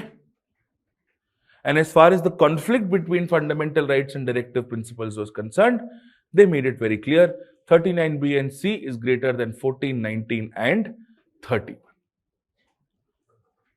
अब जो आग बबूले हुए, मतलब यहां तो इंटरव्यू पहुंच के नहीं निकले, राइट? कि आंसर अच्छे से किया, board panel was so sweet, आपको लगा कि बस घर ही ले जाएंगे यहां से, कि इतने प्यार से कि बेटा ठीक हो, पानी पी लो, घबराओ मत, नहीं आता कोई बात नहीं. आपको लगा पापा, यू फेल्ट एट होम, कि इतना प्यार मेरे मां बाप ने नहीं किया 5 साल की मेरी प्रिपरेशन. ये लगेगा ना आपको. फिर इंटरव्यू में नंबर आए 130, पापा धोखा दे दिए. And then you start writing anonymous blog posts on Insights का चैनल. इंटरव्यू पैनल इज रिग्ड, भरोसा मत करना, या whatever, whichever, like transcripts and all that. That's exactly what happened. So the government knew that they had lost the direct doctrine of basic structure battle. वो समझ गए थे कि यहां हार गए हैं, तो दूसरी जगह अटैक करते हैं. So they amended the constitution under 42nd amendment, which we know is it's a little bit of a naughty amendment. और लिख दिया उसमें all fundamental rights, all directive principles are superior to these 3 fundamental rights. And again added no judicial review. ठीक है? कि हम लोगों का भला करने के लिए, this is peak emergency. So this emergency was essentially what? कि हम इस देश को बाहरी ताकतों से बचाना चाहते हैं, and for that we need to take care of the poorest of the poor. So हम सब कुछ हमारे कंट्रोल में ले रहे हैं. That was what emergency was. That was the mandate of it. And this is an extension of the mandate. That all directive principles are going to be superior to these 3 fundamental rights. And they made the changes to judicial review. 368. कि अगर parliament कुछ भी amend करती है constitution में, it cannot be judicially reviewed. Which is in a way attacking basic structure, but in a very sly manner. There was a change in government in 1978, getting close, and they said क्या problem, सारा problem property का है ना. काम खत्म, आदमी खत्म, आदमी खत्म, काम खत्म. Most people are coming to court because your property seems to be violated. Let me remove right to property as a fundamental right. बात ही खत्म करो, टेंशन ही नहीं चाहिए मेरे को. So through the 44th amendment, the right to property becomes a non-fundamental right, a legal right which is available to both citizens and foreigners. So क्या right to property constitutional right है? हाँ. क्या legal right है? हाँ. Look for the better option amongst the two. And why are often constitutional rights and legal rights spoken interchangeably? Because their enforcement process is the same. You would anyways go to the High Court for the enforcement of a constitutional right or a legal right. That is why they are used interchangeably. ठीक है? अच्छा, क्या बोला answer की? Right to property वाला क्या बोला है? नहीं, पूरा बता. It's a constitutional right available to both Indians and foreigners. अगर वो नहीं लिखा और वो लीगल राइट लिखा हो तो भी चलेगा. सो ये जो नेशनलाइजेशन का जो सुरूर चला था,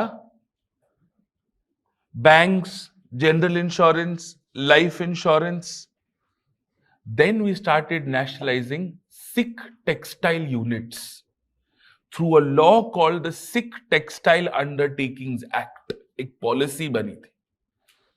And Minerva Mills was that textile unit in Karnataka. उसको नेशनलाइज कर दिया. तो मालिक बोले क्या कर रहे हो भाई? नहीं, हम देश को, we want to prevent concentration of power, हम देश का भला कर रहे हैं, मेरा मिल लेके. So they went to the Supreme Court. And this was perhaps, Minerva Mills is one of India's most underrated judgments. बहुत सुंदर किताब है, चिंतन चंद्रचूड़ ने लिखी है. He is the son of Justice, the rockstar CJI of India. And one of the judgments that he's written about extensively is the Minerva Mills case. Minerva Mills case closed the last attempt of the government to impeach on constitutional supremes. ये means की बात हम तब करें. But Minerva Mills में 3 चीजें कही गई.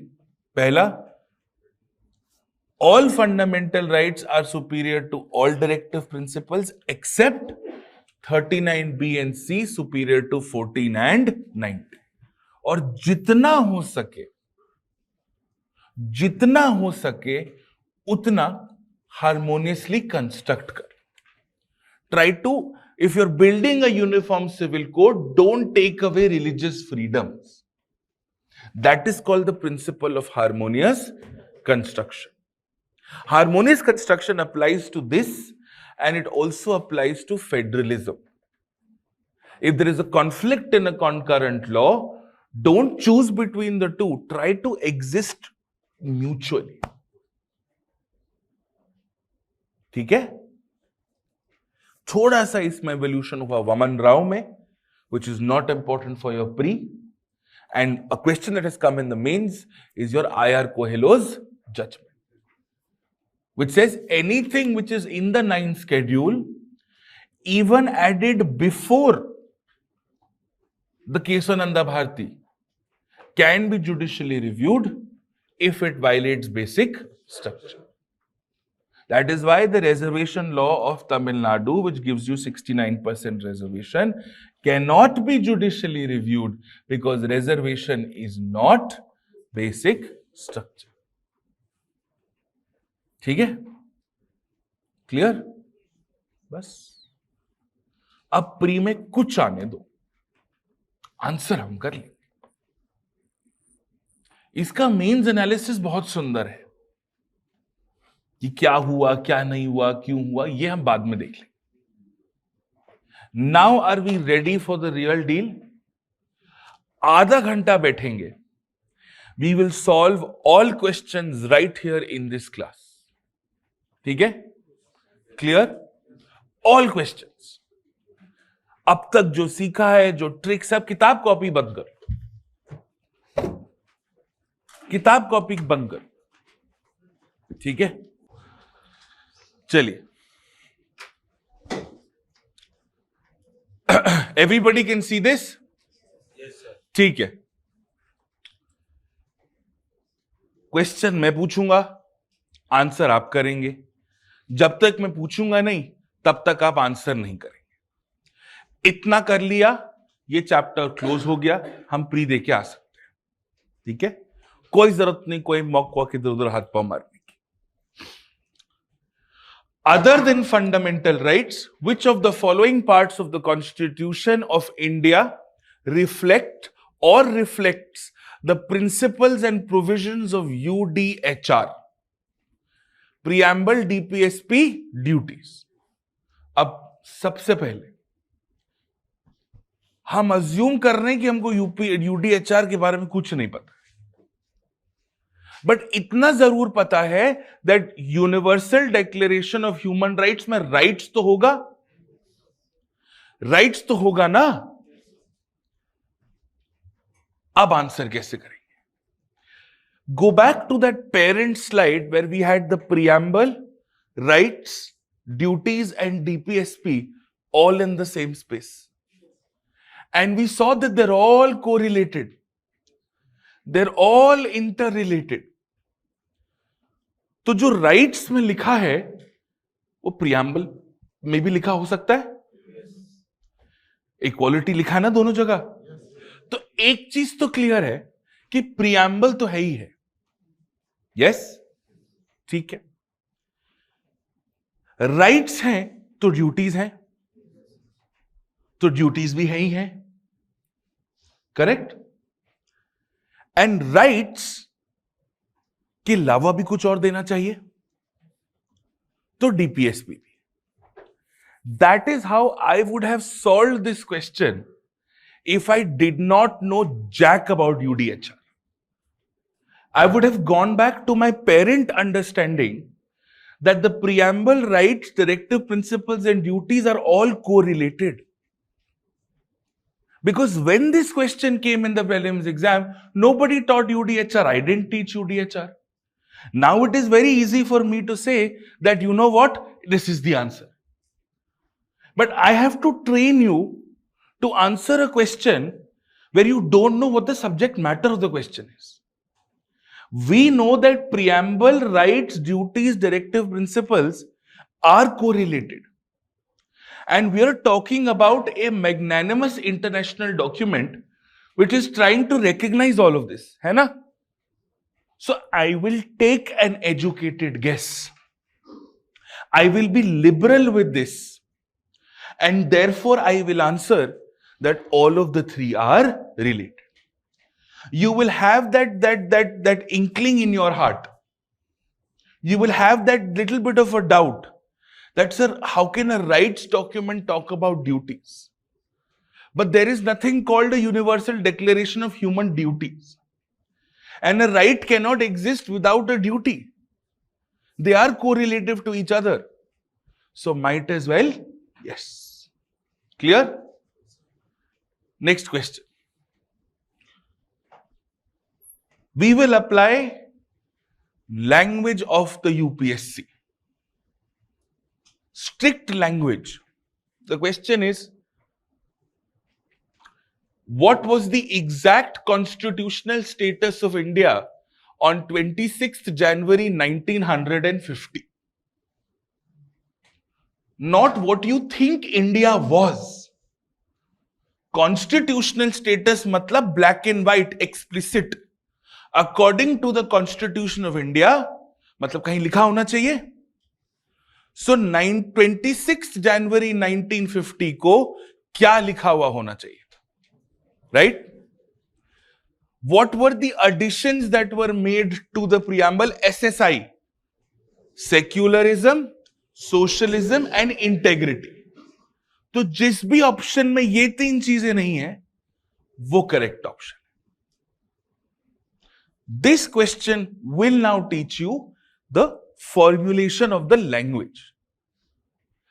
Can you argue that we were a secular country in 1950? Yes, we were.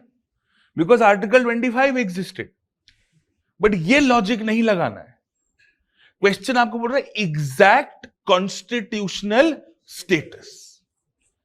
Which means it has to be verbatim in those exact words.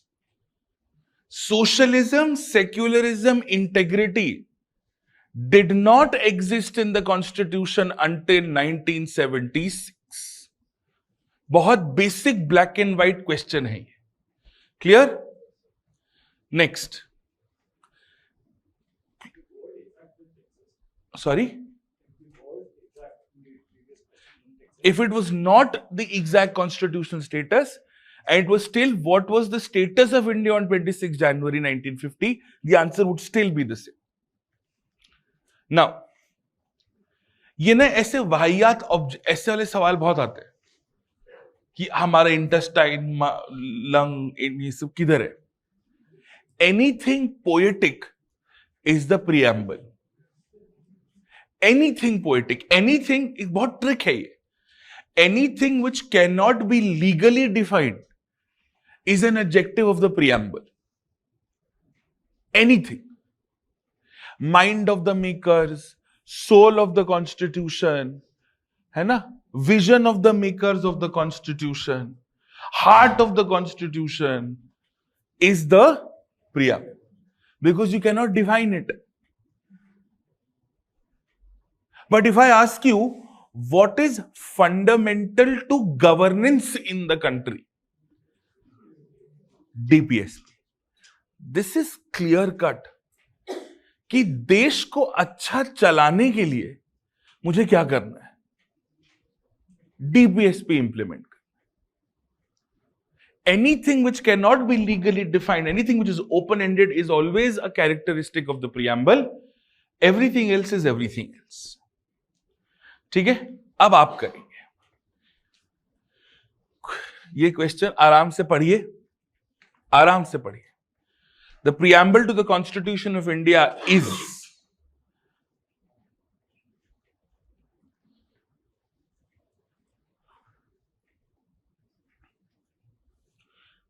simplify it. The second principle, simplify it. ठीक है? Simplify it.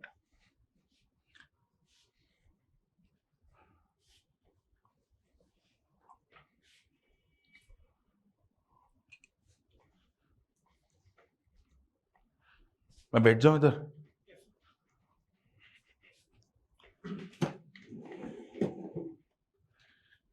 चलिए, simple भाषा में समझिए. Constitution का part है लेकिन कोई लीगल इफेक्ट नहीं है. बात तो सही लिखा है. फिर बहना नहीं है, बाकी ऑप्शन पूरा पढ़ना है. Not a part of the constitution, ये तो यही गलत हो गया. कॉन्स्टिट्यूशन में है तो पार्ट तो है ही है. A part of the constitution but has some legal effect as any other part. Has some legal effect than any other part. Same legal effect as any other part. That means the preamble and fundamental rights have the same legal effect. Ya Allah is a part of the constitution but has no legal effect independent of any other part. So doubt हमारा पहले और fourth option में. The fourth option is a better framed option. It's a better written option. पहले option में कोई खराबी नहीं है. But between the first and the fourth option, the fourth is a better written option. It is more clear, it is more effective. समझ में आ रहा है? So that is a trick that we have to start learning. You will find two correct options. You have to find which is more correct. A lot of people marked A and came thinking A तो सही है, A तो सही है, it has no legal effect. But is it actually correct? Can I make a law just on the basis of the preamble? No. But can I make a law on the basis of the preamble and say a fundamental right? यही तो fourth option कह रहा है. ये सीखना है. यही सीखना है. We just have to spend 1 more minute on the question and you will sure get it right. ठीक है, आगे बढ़ते हैं. Simple first principle black and white में लिखा होना चाहिए. ठीक है. Which of the following objectives is not embodied in the Constitution of India? Black and white में लिखा होना चाहिए, डिराइव्ड नहीं होना है. बिकॉज क्या लिखा है? इन द कॉन्स्टिट्यूशन ऑफ इंडिया. जहां ये आ गया ना, मतलब ब्लैक एंड व्हाइट. आंसर बताओ. Economic liberty. बस. And cross-check it by questioning the question. Economic liberty का मतलब I can do whatever I want to make money. चलो गांजा बेचते हैं. बाकी सब देखो कितना हार्मलेस है. जो सोचना है सोचो, जैसे एक्सप्रेस करना है करो, जिसमें विश्वास रखना है रखो. अगर यहां डाउट हो रहा, मेमोरी फेल करेगी कई बार कि सर इकोनॉमिक लिबर्टी शायद पढ़ा यार, बिकॉज स्ट्रेस है वहां पे, आता क्वेश्चन गलत होगा, तो 1 सेकंड का पॉज लेना है एंड जो हमारा सेकंड प्रिंसिपल है वो अप्लाई करना है. सवाल से सवाल करो. If I had economic liberty तो चलो कट्टे बेचते राजेंद्र नगर में, कंपटीशन ही कम हो जाएगा.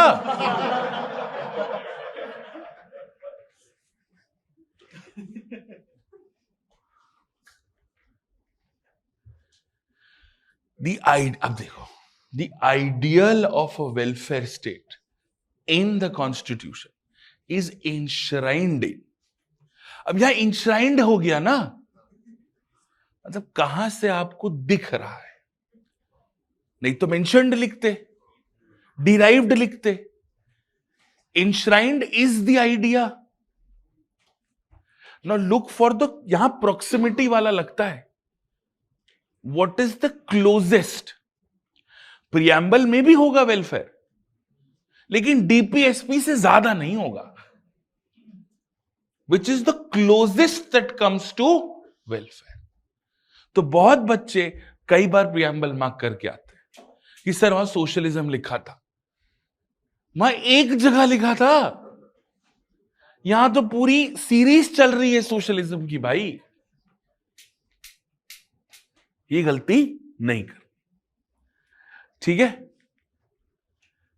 अब यहां पे हमारा रूल लगेगा, to uphold and protect the sovereignty and unity and integrity of India is a provision.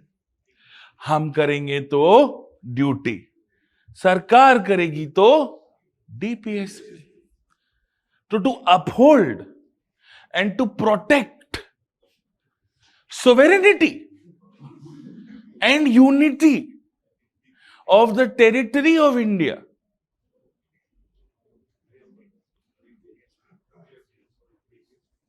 to uphold the sovereignty. बाबा, आप हमारे देश को इंडिपेंडेंस से बचाएंगे, मतलब इंटरफेरेंस से बचाएंगे.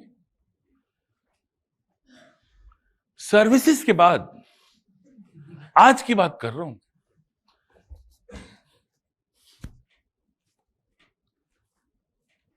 अफगानिस्तान बॉर्डर आप जाएंगे, कौन जाएगा? सरकार. Uphold and protect. और यही लिखा होता, and render national service when called upon. फिर क्या होता? ड्यूटी होता. बट सर नेशनल सर्विस तो गवर्नमेंट करती है.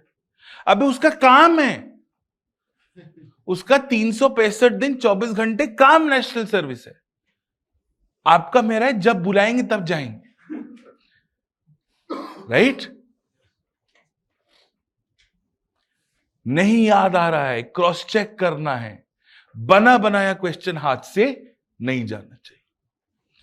अब देखो, in the constitution promotion of international peace and unity is in what?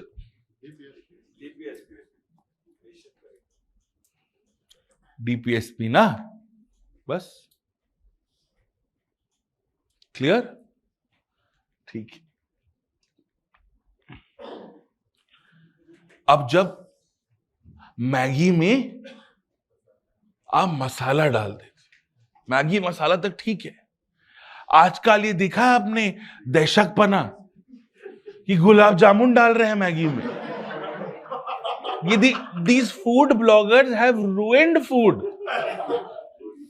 कोई कुछ भी मिक्स करके बोल रहा है, वाह what a delicacy.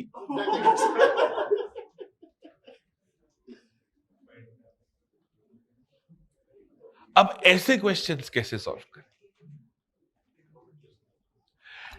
Economic justice is one of the objectives of the Indian Constitution as has been provided. इसका मतलब कॉन्स्टिट्यूशन में कहीं तो कहीं एक्सप्लिसिटली तो होना ही चाहिए। अब जस्टिस, सोशल, इकोनॉमिक, पॉलिटिकल, ये तो पता है, तो प्रियम्बल तो होना ही चाहिए, राइट? अब प्रियम्बल प्लस राइट्स है या प्रियम्बल प्लस डीपीएस? ये तो क्लियर है कि प्रियम्बल है। इकोनॉमिक जस्टिस मतलब इकोनॉमिक जस्टिस मतलब you will be treated fairly when you are working.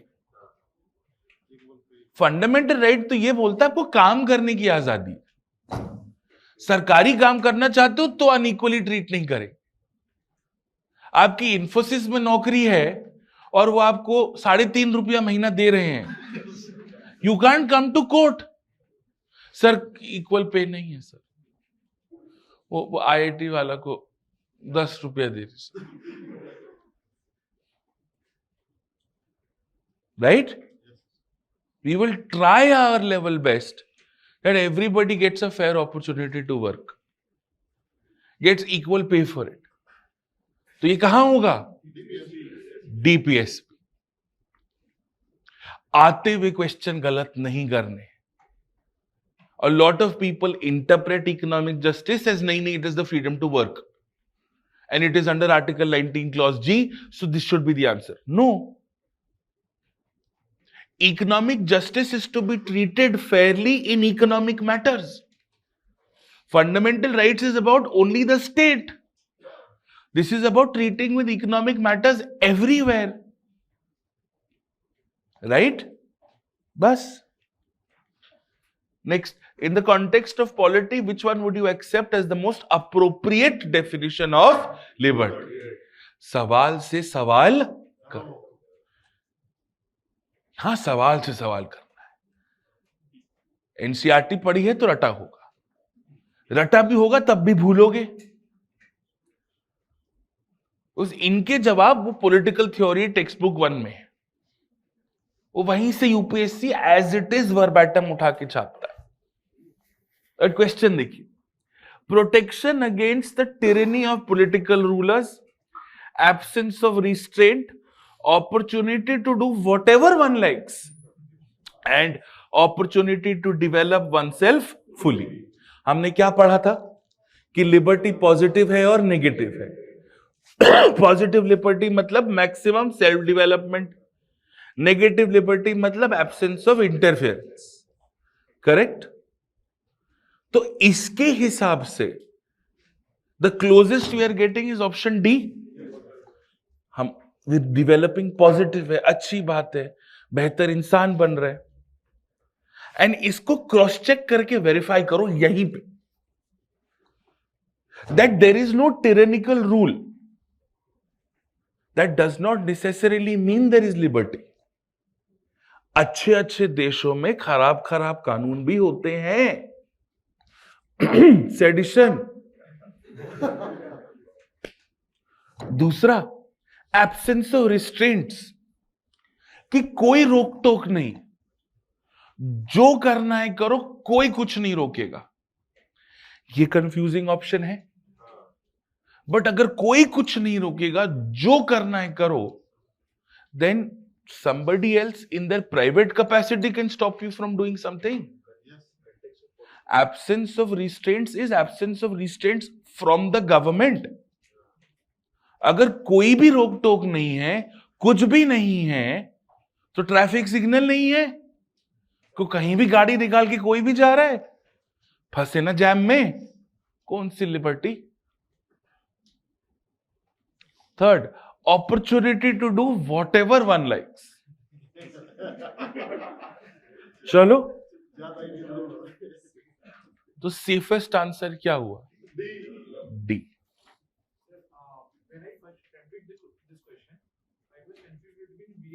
Correct. Positive liberty and negative liberty. But I thought option D, opportunity development fully is freedom. I interpreted it as freedom, so I marked B. B. Because absence of restraints is a negative liberty, and there is no mark in the question that it is asking positive liberty or negative liberty. Correct. So how do we answer that question? How to means something definition looks similar, like freedom. Yeah. So freedom and liberty, if not mentioned separately, are treated the same. उसमें ज्यादा कुछ, because the meaning of positive and negative liberty and positive and negative freedom is more or less the same for UPSC General Studies Prelims. They may mean a world of a difference in everything else. ये clear है? That is okay. Now, absence of restraint is the absence of restraint from कोई आपको कुछ करने से रोक रहा है, right? That कोई कौन हो सकता? सरकार ही हो सकती है. So is that necessarily a good thing? Is a lawless society a free society? Apply it to as many examples as you could. Lawlessness leads to more chaos than some degree of lawfulness. यही तो बात हुई.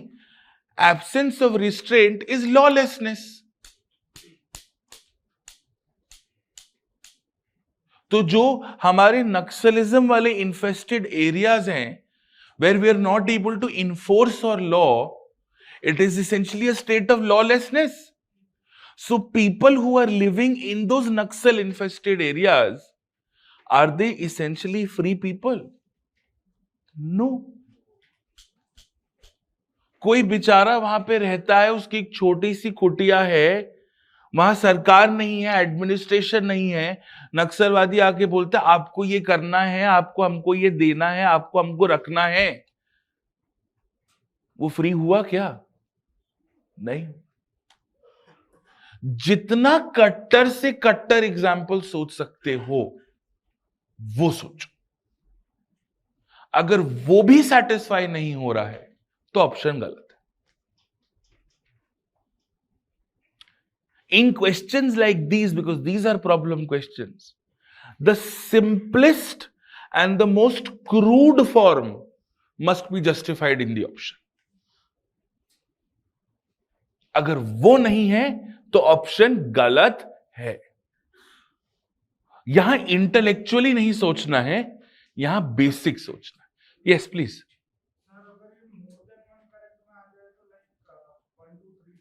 तो हम mark कर देंगे, खुशी खुशी मार्क कर देंगे. तब तो हाथ ही नहीं बंधे ना हमारे. He has a very good question. He says, sir, if one of the options is more than one is correct, जो नया ऑप्शंस का ट्रेंड चल रहा है, तो हम खुशी खुशी मार्क कर देंगे यार, फिर तो कोई टेंशन ही नहीं है. और फिर जब यूपीएससी करेक्शन विंडो खोलेगा, we will make sure that the mark both of them is correct. सब मिलके मार्क करेंगे, मेल लिखेंगे ये क्या लिख के आए हो. ठीक है, डन. चलिए, अब ये टफ क्वेश्चन था क्योंकि ना ये एनसीईआरटी में था ना कोई बुक में था. One of the implications of equality in society is the absence of. सवाल से सवाल करो कि अगर इक्वालिटी है तो डेफिनेटली क्या नहीं है. बहुत बच्चे गलत करके आए थे कि अगर ये नहीं है तो डेफिनेटली इक्वालिटी है. इक्वालिटी है तो शॉर्ट ये नहीं होना चाहिए. एलिमिनेट करो। सबसे पहले दो सिंपल ऑप्शन जो एलिमिनेट कर सकते हो वो करो, सी और डी। तो इक्वालिटी है तो इसका मतलब कंपटीशन ही नहीं है, सबका है आईटी में। यही बात हुई ना, lack no competition is socialism. Equality does not necessarily mean socialism. You're giving everybody equality of opportunity. You're not giving everybody equality of access. कि ये तो आपको इक्वालिटी ऑफ बेनिफिट नहीं दे रहे, तो कंपटीशन तो नहीं है। आइडियोलॉजी तो थॉट हुआ ना, उसका इक्वालिटी से क्या लेना देना। तू मेरे को इक्वालिटी दे या ना दे, मेरे को जो सोचना है तो मैं सोचेगा ना। Yes, now comes back to the same conflict जो आप दोनों का था, privileges and restraints.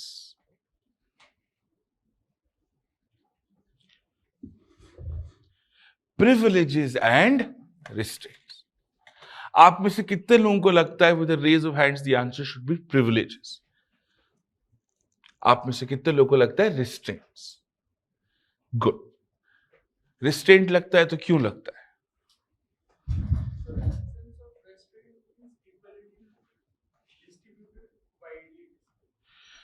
The logic that we applied in the liberty question with restraint is the same logic that will apply to equality with restraint. कि अगर खुली छूट है, is it necessary that everybody will be treated equally? नहीं ना। गुंडा राज, muscle राज, power राज, many राज। Yes,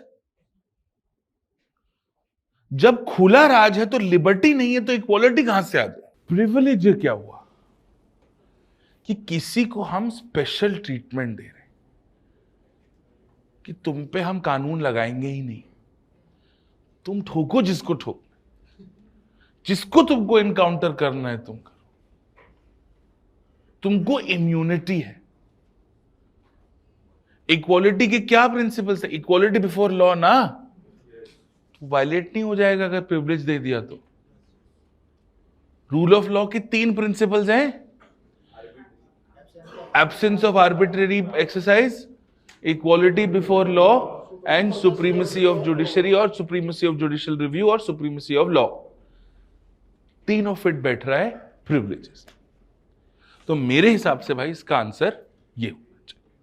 sir अगर absence की जगह प्रेजेंस होता तो फिर रिस्ट्रेंट्स कर सकते थे? One of the implications of equality in society is the presence of। सब हो सकता है ना फिर तो। हाँ बिल्कुल, यही है ना। ठीक है, उधर से दिख नहीं रहा था, लाइट है। चलो next. Sure, it is the same logic, the same area that you were stuck with in the liberty question. Positive, negative. We question the question. If I have equality, does that necessarily mean there is no restraint? कि किसी को कोई भी रोक टोक नहीं है, किसी को कोई भी लिमिटेशन नहीं है, किसी को कोई भी पूरी छूट है, तो सब इक्वल है। वही नक्सलिज्म का एग्जाम्पल लगा दे, ऐसा नहीं है। In fact you need restraint so that people are not treated specially. You need restraint so that nobody takes over, so that everybody has a certain sense of equanimity. ठीक है? Clear? Understood? ऐसे करना है। ठीक है? It's 12:35. ठीक है?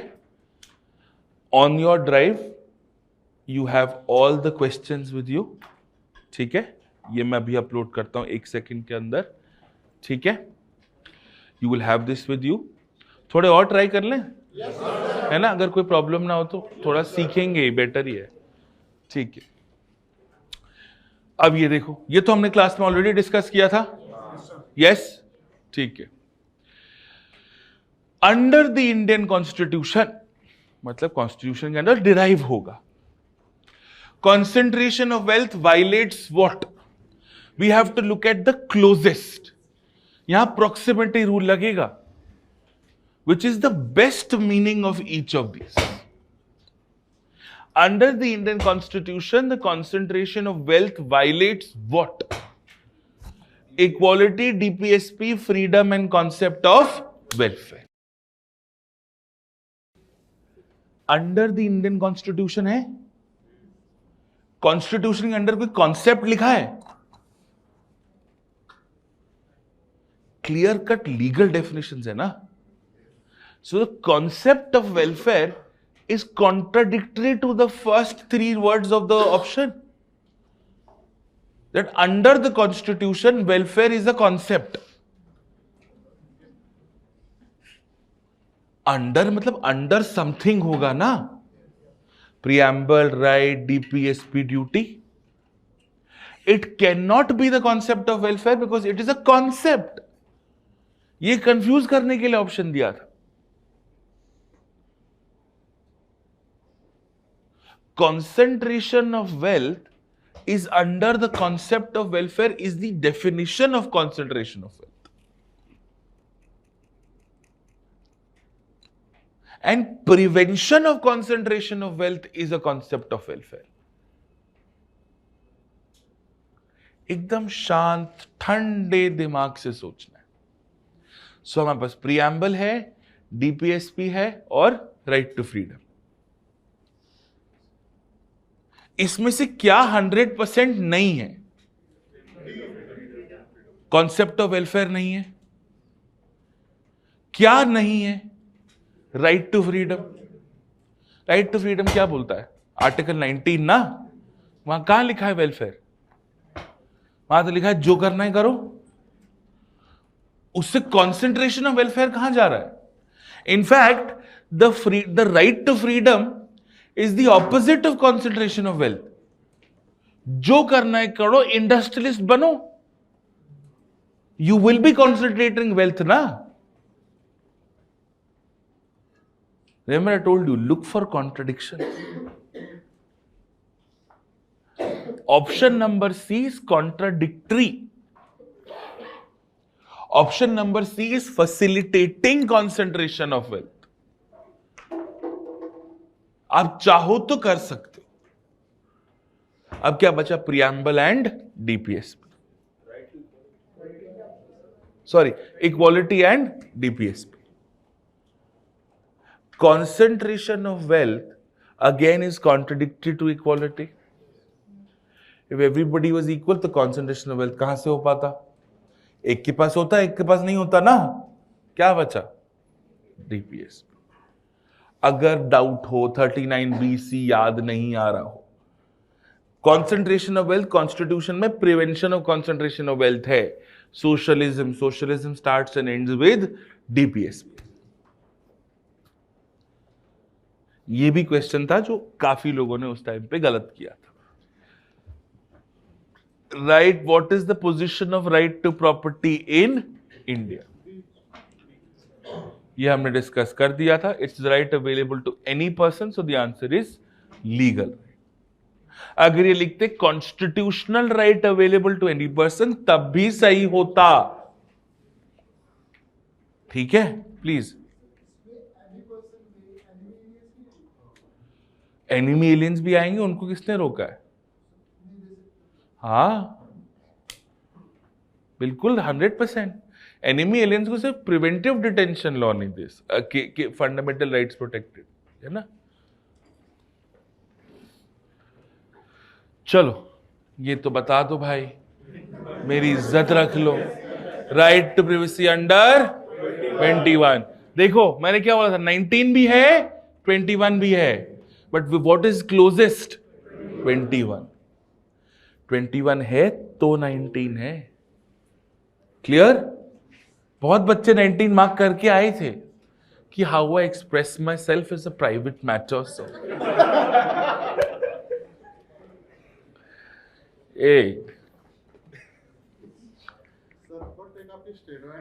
हाँ डायरेक्ट आर्टिकल का नाम नहीं पूछेंगे. हाँ, अभी तो नहीं पूछता ना, काफी पुराना क्वेश्चन है. और 19, 20, 21 तो आना चाहिए ना भाई. मैं थोड़ा ना बोल रहा हूँ कि पता जरा आर्टिकल 324 क्लॉज 3 क्या है. मैं तो 19, 21 तो सड़क पे चलते हुए इंसान को आना चाहिए. अब देखो यहां लगेगा सिंप्लीफिकेशन वाला रूल. क्या ज्ञान पेला है भाई इन्होंने यूपीएससी क्वेश्चन. क्या ज्ञान लिखा है. और यहां बहुत लोगों ने गलती करी थी इस क्वेश्चन में. A legislation which confers on the executive or administrative authority an unguided and uncontrolled discretionary power in the matter of application of law violates which one of the following articles. इसको simplify करो. Simple से simple भाषा में मुझे कौन समझाएगा कि ये लिखा क्या है. Whatever is unnecessary, whatever is unnecessarily elongated, simple करो. Yes, tell me what does it simply say? बोलिए. हाँ वो तो ठीक है, rule of law very good, but इसको सिंप्लीफाई करो. Rule of law correct, she is actually fantastic, but क्या बोलना चाह रहे हैं. या वेरी गुड. इंटेलिजिबल डिफरेंशियल बहुत कॉम्प्लेक्स है चचा, ज्यादा पढ़ लिए हो. सिंप्लीफाई करो भाई. She is very good. Arbitrary power, arbitrary uncontrolled arbitrary power. सीधी बात, कोई ऐसा कानून जो किसी को कुछ भी करने की पावर दे रहा है, किसी को कुछ भी करने की पावर दे रहा है, is arbitrary. And a presence of arbitrary is a violation of, and rule of law is under article. बस बात खत्म. अब यहां पे कुछ कॉन्स्टिट्यूशनल एक्सपर्ट्स थे जिन्होंने बोला नहीं sir, article 32. Article 32 is why you will challenge that law in a court. It could be a violation of 22, 26 also. You could go to the High Court under 226 for the same thing. No, sir, what if that law gave the power to the authority to restrict my fundamental right? That is just one case scenario. That is just one of the possibilities. You are assuming that it is going to do this. Question में तो बस इतना ही लिखा है that there is a law which is giving an authority unquestionable powers or uncontrolled powers to apply that law.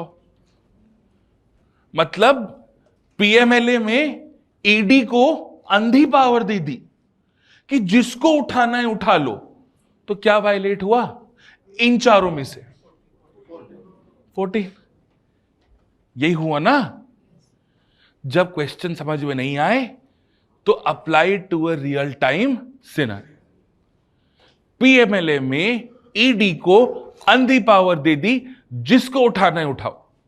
Is it violating equality, religious institution, constitutional remedy और uniform civil code? UPSC will never go wrong with these kind of question. मतलब 28 और 44 किसी लिए ही था मुझे पता नहीं. And 44 तो एक सेकेंड, 44 तो वैसे भी नहीं लगेगा because DPSPs are not enforceable.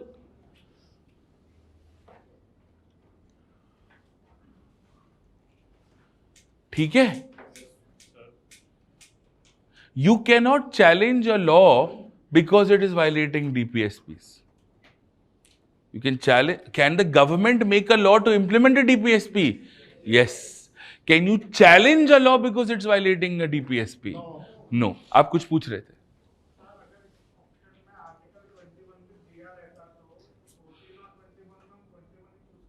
अगर 21 दिया होता तो हम, but see this is about arbitrary application. It unless it has specifically taken your life away. Life on liberty तो तब गए ना जब उठा के जेल में डाल दिया. It could be about different benefits. It is closer to 14 than it is to 21. Court में हम आर्ग्यू करते तो 21 भी बोलते. ये हाय हाय.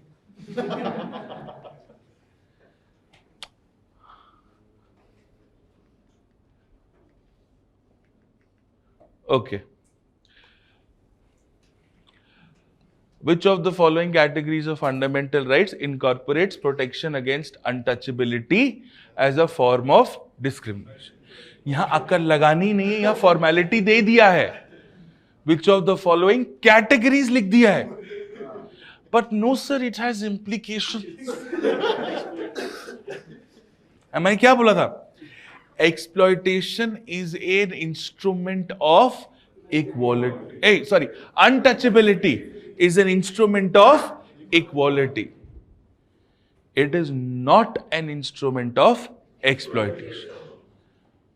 You may socially boycott someone.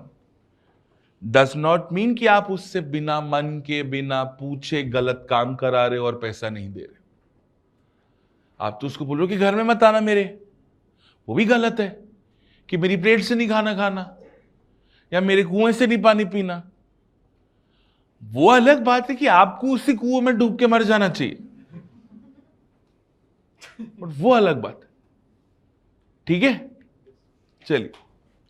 Which part of the Constitution of India declares India to be a welfare state? अब यहां पे थोड़ा सा दिक्कत है. डिक्लेयर मतलब हमने घोषणा कर दी. एक तो चीज क्लियर है कि राइट्स तो नहीं है, और एक और चीज क्लियर है, 7th शेड्यूल नहीं है. अब हम फंसे DPSP और Preamble.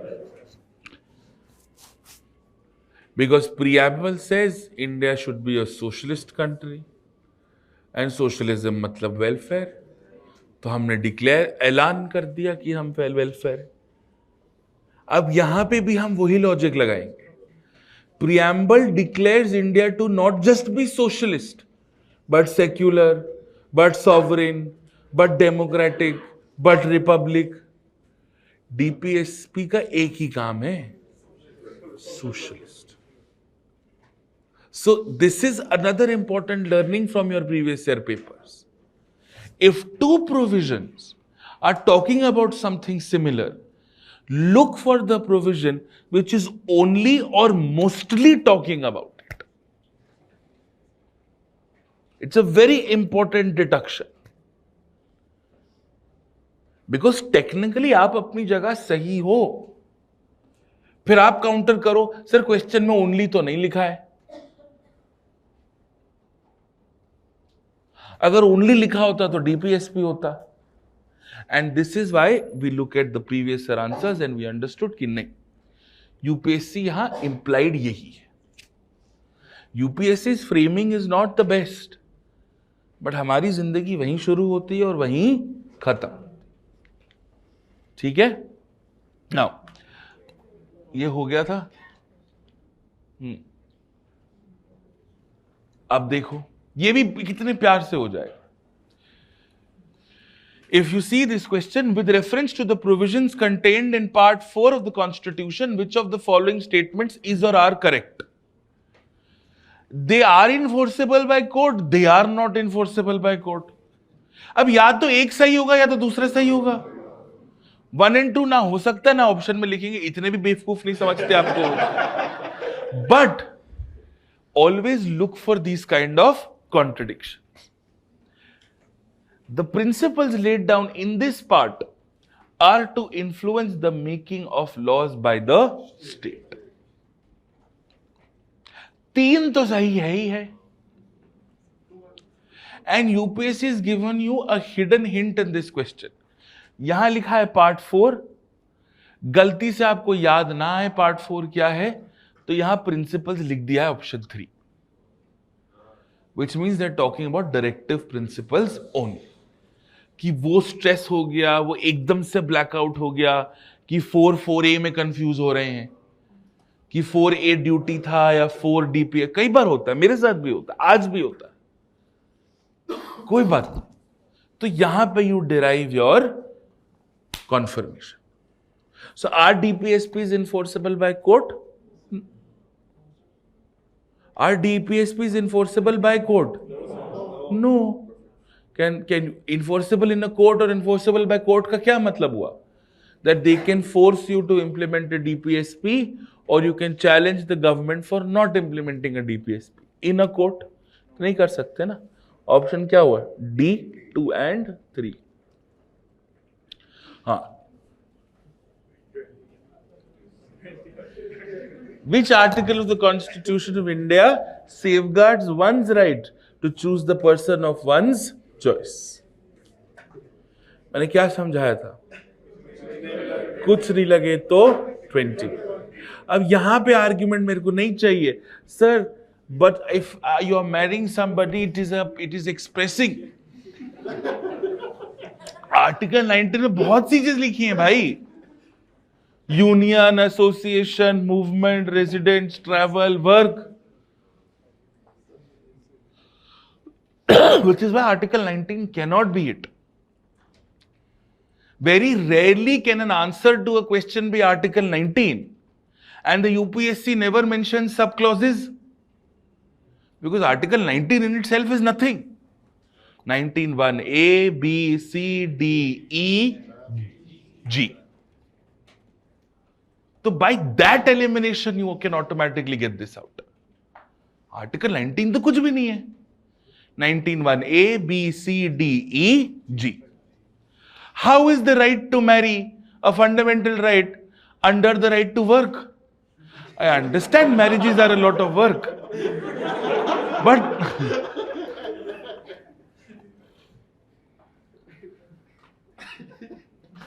ठीक है। Article 25 is religion. Right to marry is the right to freedom of religion. What if you're an atheist and you want to get married?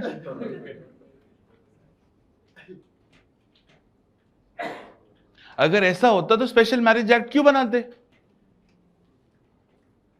Doubt आएगा, क्योंकि बोलोगे कि marriage is personal law is because of article 25, so right to marry can be article 25। नहीं भाई, ऐसे भी लोग हैं दुनिया में जिनको भगवान तुझ में रब नहीं दिखता, रब ही नहीं दिखता तुझ में, उसमें पड़ोसी में फर्क ही नहीं है। And then comes 29।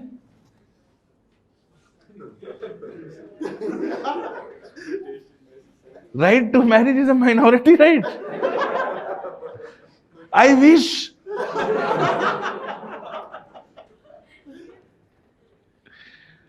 चलिए, हो गया था क्या? नहीं। Which of the following are envisaged by the right against exploitation in the Constitution? मतलब ब्लैक एंड व्हाइट में चुपचाप लिखा होना चाहिए। अब देखो, इतने कॉम्प्लिकेटेड होंगे ना, so you can always try and eliminate कि कौन सा नंबर में ऑप्शन नहीं है। ठीक है? Prohibition of traffic in human beings and forced labour, abolition of untouchability, protection of interests of minorities, and prohibition of employment of children in factories and mines. भाई, पहली बात, इस पूरे इकोसिस्टम में 4 में से 3 ऑप्शन में 2 है और 1 पे नहीं है। ये उस जमाने में था जब यूपीएससी को लगता था कि हम बेवकूफ हैं। सो आप देखो, अगर आप 2 एलिमिनेट कर दो, क्योंकि अभी कुछ साल पहले यूपीएससी ने पूछा untouchability is an instrument of equality, so it can not be an instrument of exploitation. आपने 2 एलिमिनेट कर दिया, आंसर वैसे ही निकल गया। Now do you understand why PYQs are the bible of your preparation?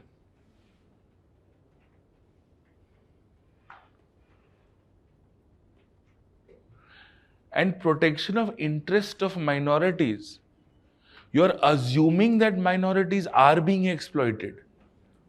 हम तो बोल रहे हैं हम उनको चाहते हैं कि वो ग्रो करें, कल्चर, लैंग्वेज, आइडेंटिटी प्रिजर्व करें. हम थोड़ी बोल रहे कि घर में घुस घुस के मारेंगे. That is not the definition of minority. Clear? तो 3 भी नहीं होगा. तो ऑप्शन इज 1 and 4. जब भी ऐसे बड़े क्वेश्चंस आए ना, आराम से 2 मिनट लो. ये सही होंगे 100% short. There is a better chance that you will get these questions right than the liberty equality questions. क्योंकि वहां बैठ के आप सपने में सोच रहे हो ना, इसका मतलब ये अच्छा. यहां तो या है या नहीं है. So the first thing you have to do is not be intimidated by these kind of questions. The first thing you have to do is not be intimidated by these kind of questions. Next, which of the following statements is or are true of the fundamental duties? ये बड़ा अच्छा question. Which of them are true for fundamental duties? ठीक है? A legislative process has been provided to enforce these duties. एक second. They are correlative to legal duties. अगर आप ध्यान से देखो तो ये दोनों ऑप्शंस रिलेटेड हैं. या तो दोनों सही होंगे या तो दोनों में से कोई भी सही नहीं होगा. पहला तो ये चमकना चाहिए. That is the first thing that you should have a spark. Now simplify this question. This question has 2 parts. The first option has 2 parts. A legislative process has been provided to enforce these duties. So the first question you would have in your mind is, can I make a law to implement a duty? बना ले भाई. किसने रोका है? Fundamental duty है ना to protect to respect the national anthem. कानून बनाया ना, prevention of insults to national honour act. Yes, उसमें लिखा है कि भाई नेशनल एंथम होगा तो खड़े हो जाना, unless you have a medical reason not to. Right? Article 19 का बिजॉय इमैनुअल और केरला वाला केस यही था कि वो बच्चे स्कूल में खड़े हो गए लेकिन गाना नहीं गाया. सुप्रीम कोर्ट ने खड़े तो हुए थे ना, उसका सुर अच्छा नहीं है तो नहीं गाया. If he had sung the national anthem, that would have been a greater insult to the national anthem. अगर मैं जोर से गाऊं तो कल अल-कायदा रिक्रूट करेगा मेरे को. ठीक है? But the question is in the first part, that there is a process कि फंडामेंटल ड्यूटी को इंप्लीमेंट करना है तो ऐसे करना है. ये कहीं लिखा है? बस. तो पहला ऑप्शन गलत हो गया. जब पहला ही ऑप्शन गलत हो गया, फिर तो दूसरा ऑप्शन पे आओ. Are they correlative to legal duties? If fundamental duties were correlative to legal duties, that means जो लीगल ड्यूटी है, और जिस तरह से लीगल ड्यूटी क्या होता है? ये टैक्स भरना आपका लीगल ड्यूटी है ना. नहीं भरोगे तो जेल जाओगे ना. If I don't preserve Indian culture, मैं जाके कुतुब मीनार में लिख के आऊं राहुल लव सीला, जेल जाऊंगा? नहीं. Other reason, yes, desecration of public property वो अलग है.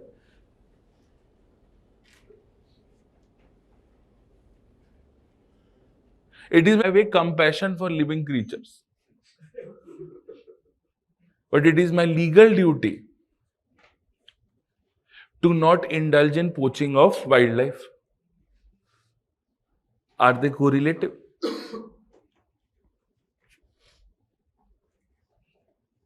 ठीक है, यही होना चाहिए यार इसका आंसर. हाँ,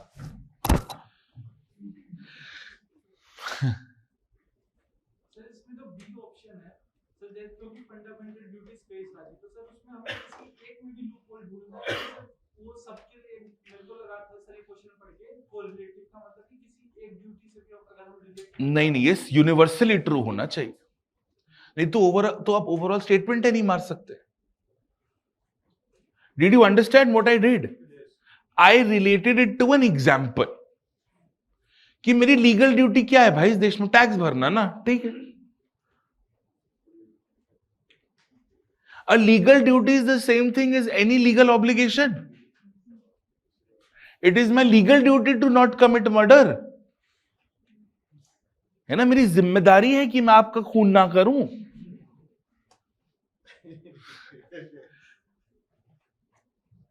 इतना सिंपल जाओगे तो क्वेश्चंस कभी गलत नहीं करोगे. Rights are correlative to duties, समझ में आता है. Rights are correlative to duties are correlated to DPSP. बस एक एग्जांपल याद रखना है, right to education, FR DPSP duty, बस. ठीक है, क्लियर. लास्ट करते, which of the following is not embodied in the preamble to the constitution. ये हो गया था. अच्छा, इकोनॉमिक लिबर्टी. हाँ, in the context of India which of the following is the correct relationship. यहां में सबसे सही आंसर ढूंढना है. Rights are correlative with duties, rights are personal and hence independent of duties and so independent of society and duties. मतलब समाज से क्या लेना देना, मेरा हक है, मेरा पर्सनल हक है.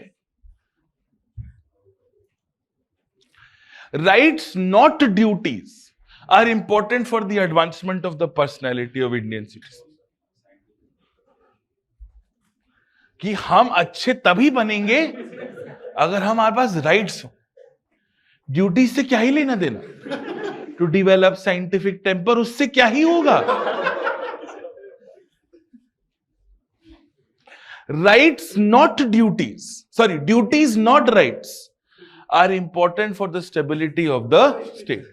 कोई जरूरत नहीं है equality, expression, life, liberty, religious freedom, exploitation, ये सब की राइट्स देने की. कुछ नहीं होगा उससे. Let people be treated unequally. Let nobody have the freedom of religion. Let nobody have the right to speak, say, work, travel, do whatever they want to. Stable होगा स्टेट. मिडल ईस्ट स्टेबल है, ज्यादा ही stable है. This is the fourth statement is the birthplace of the Arab Spring. बहुत deep statement है ये. काम सारे करवा लिए, राइट्स एक भी नहीं दी, तो फटेगा ना.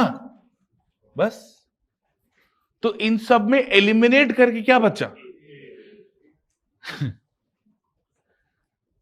आया समझ में?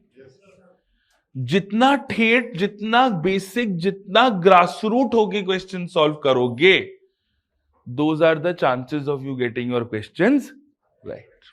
ठीक है, 1-5. Let's sit for the second half. Will sit at 140. थोड़ा लंबा बैठ गए थे ना आज, तो 140 से will start union and state executive. Mobile phone में कैलकुलेटर ऑन करके बैठना. आज खत्म कर देंगे स्टेट एग्जीक्यूटिव. चलिए.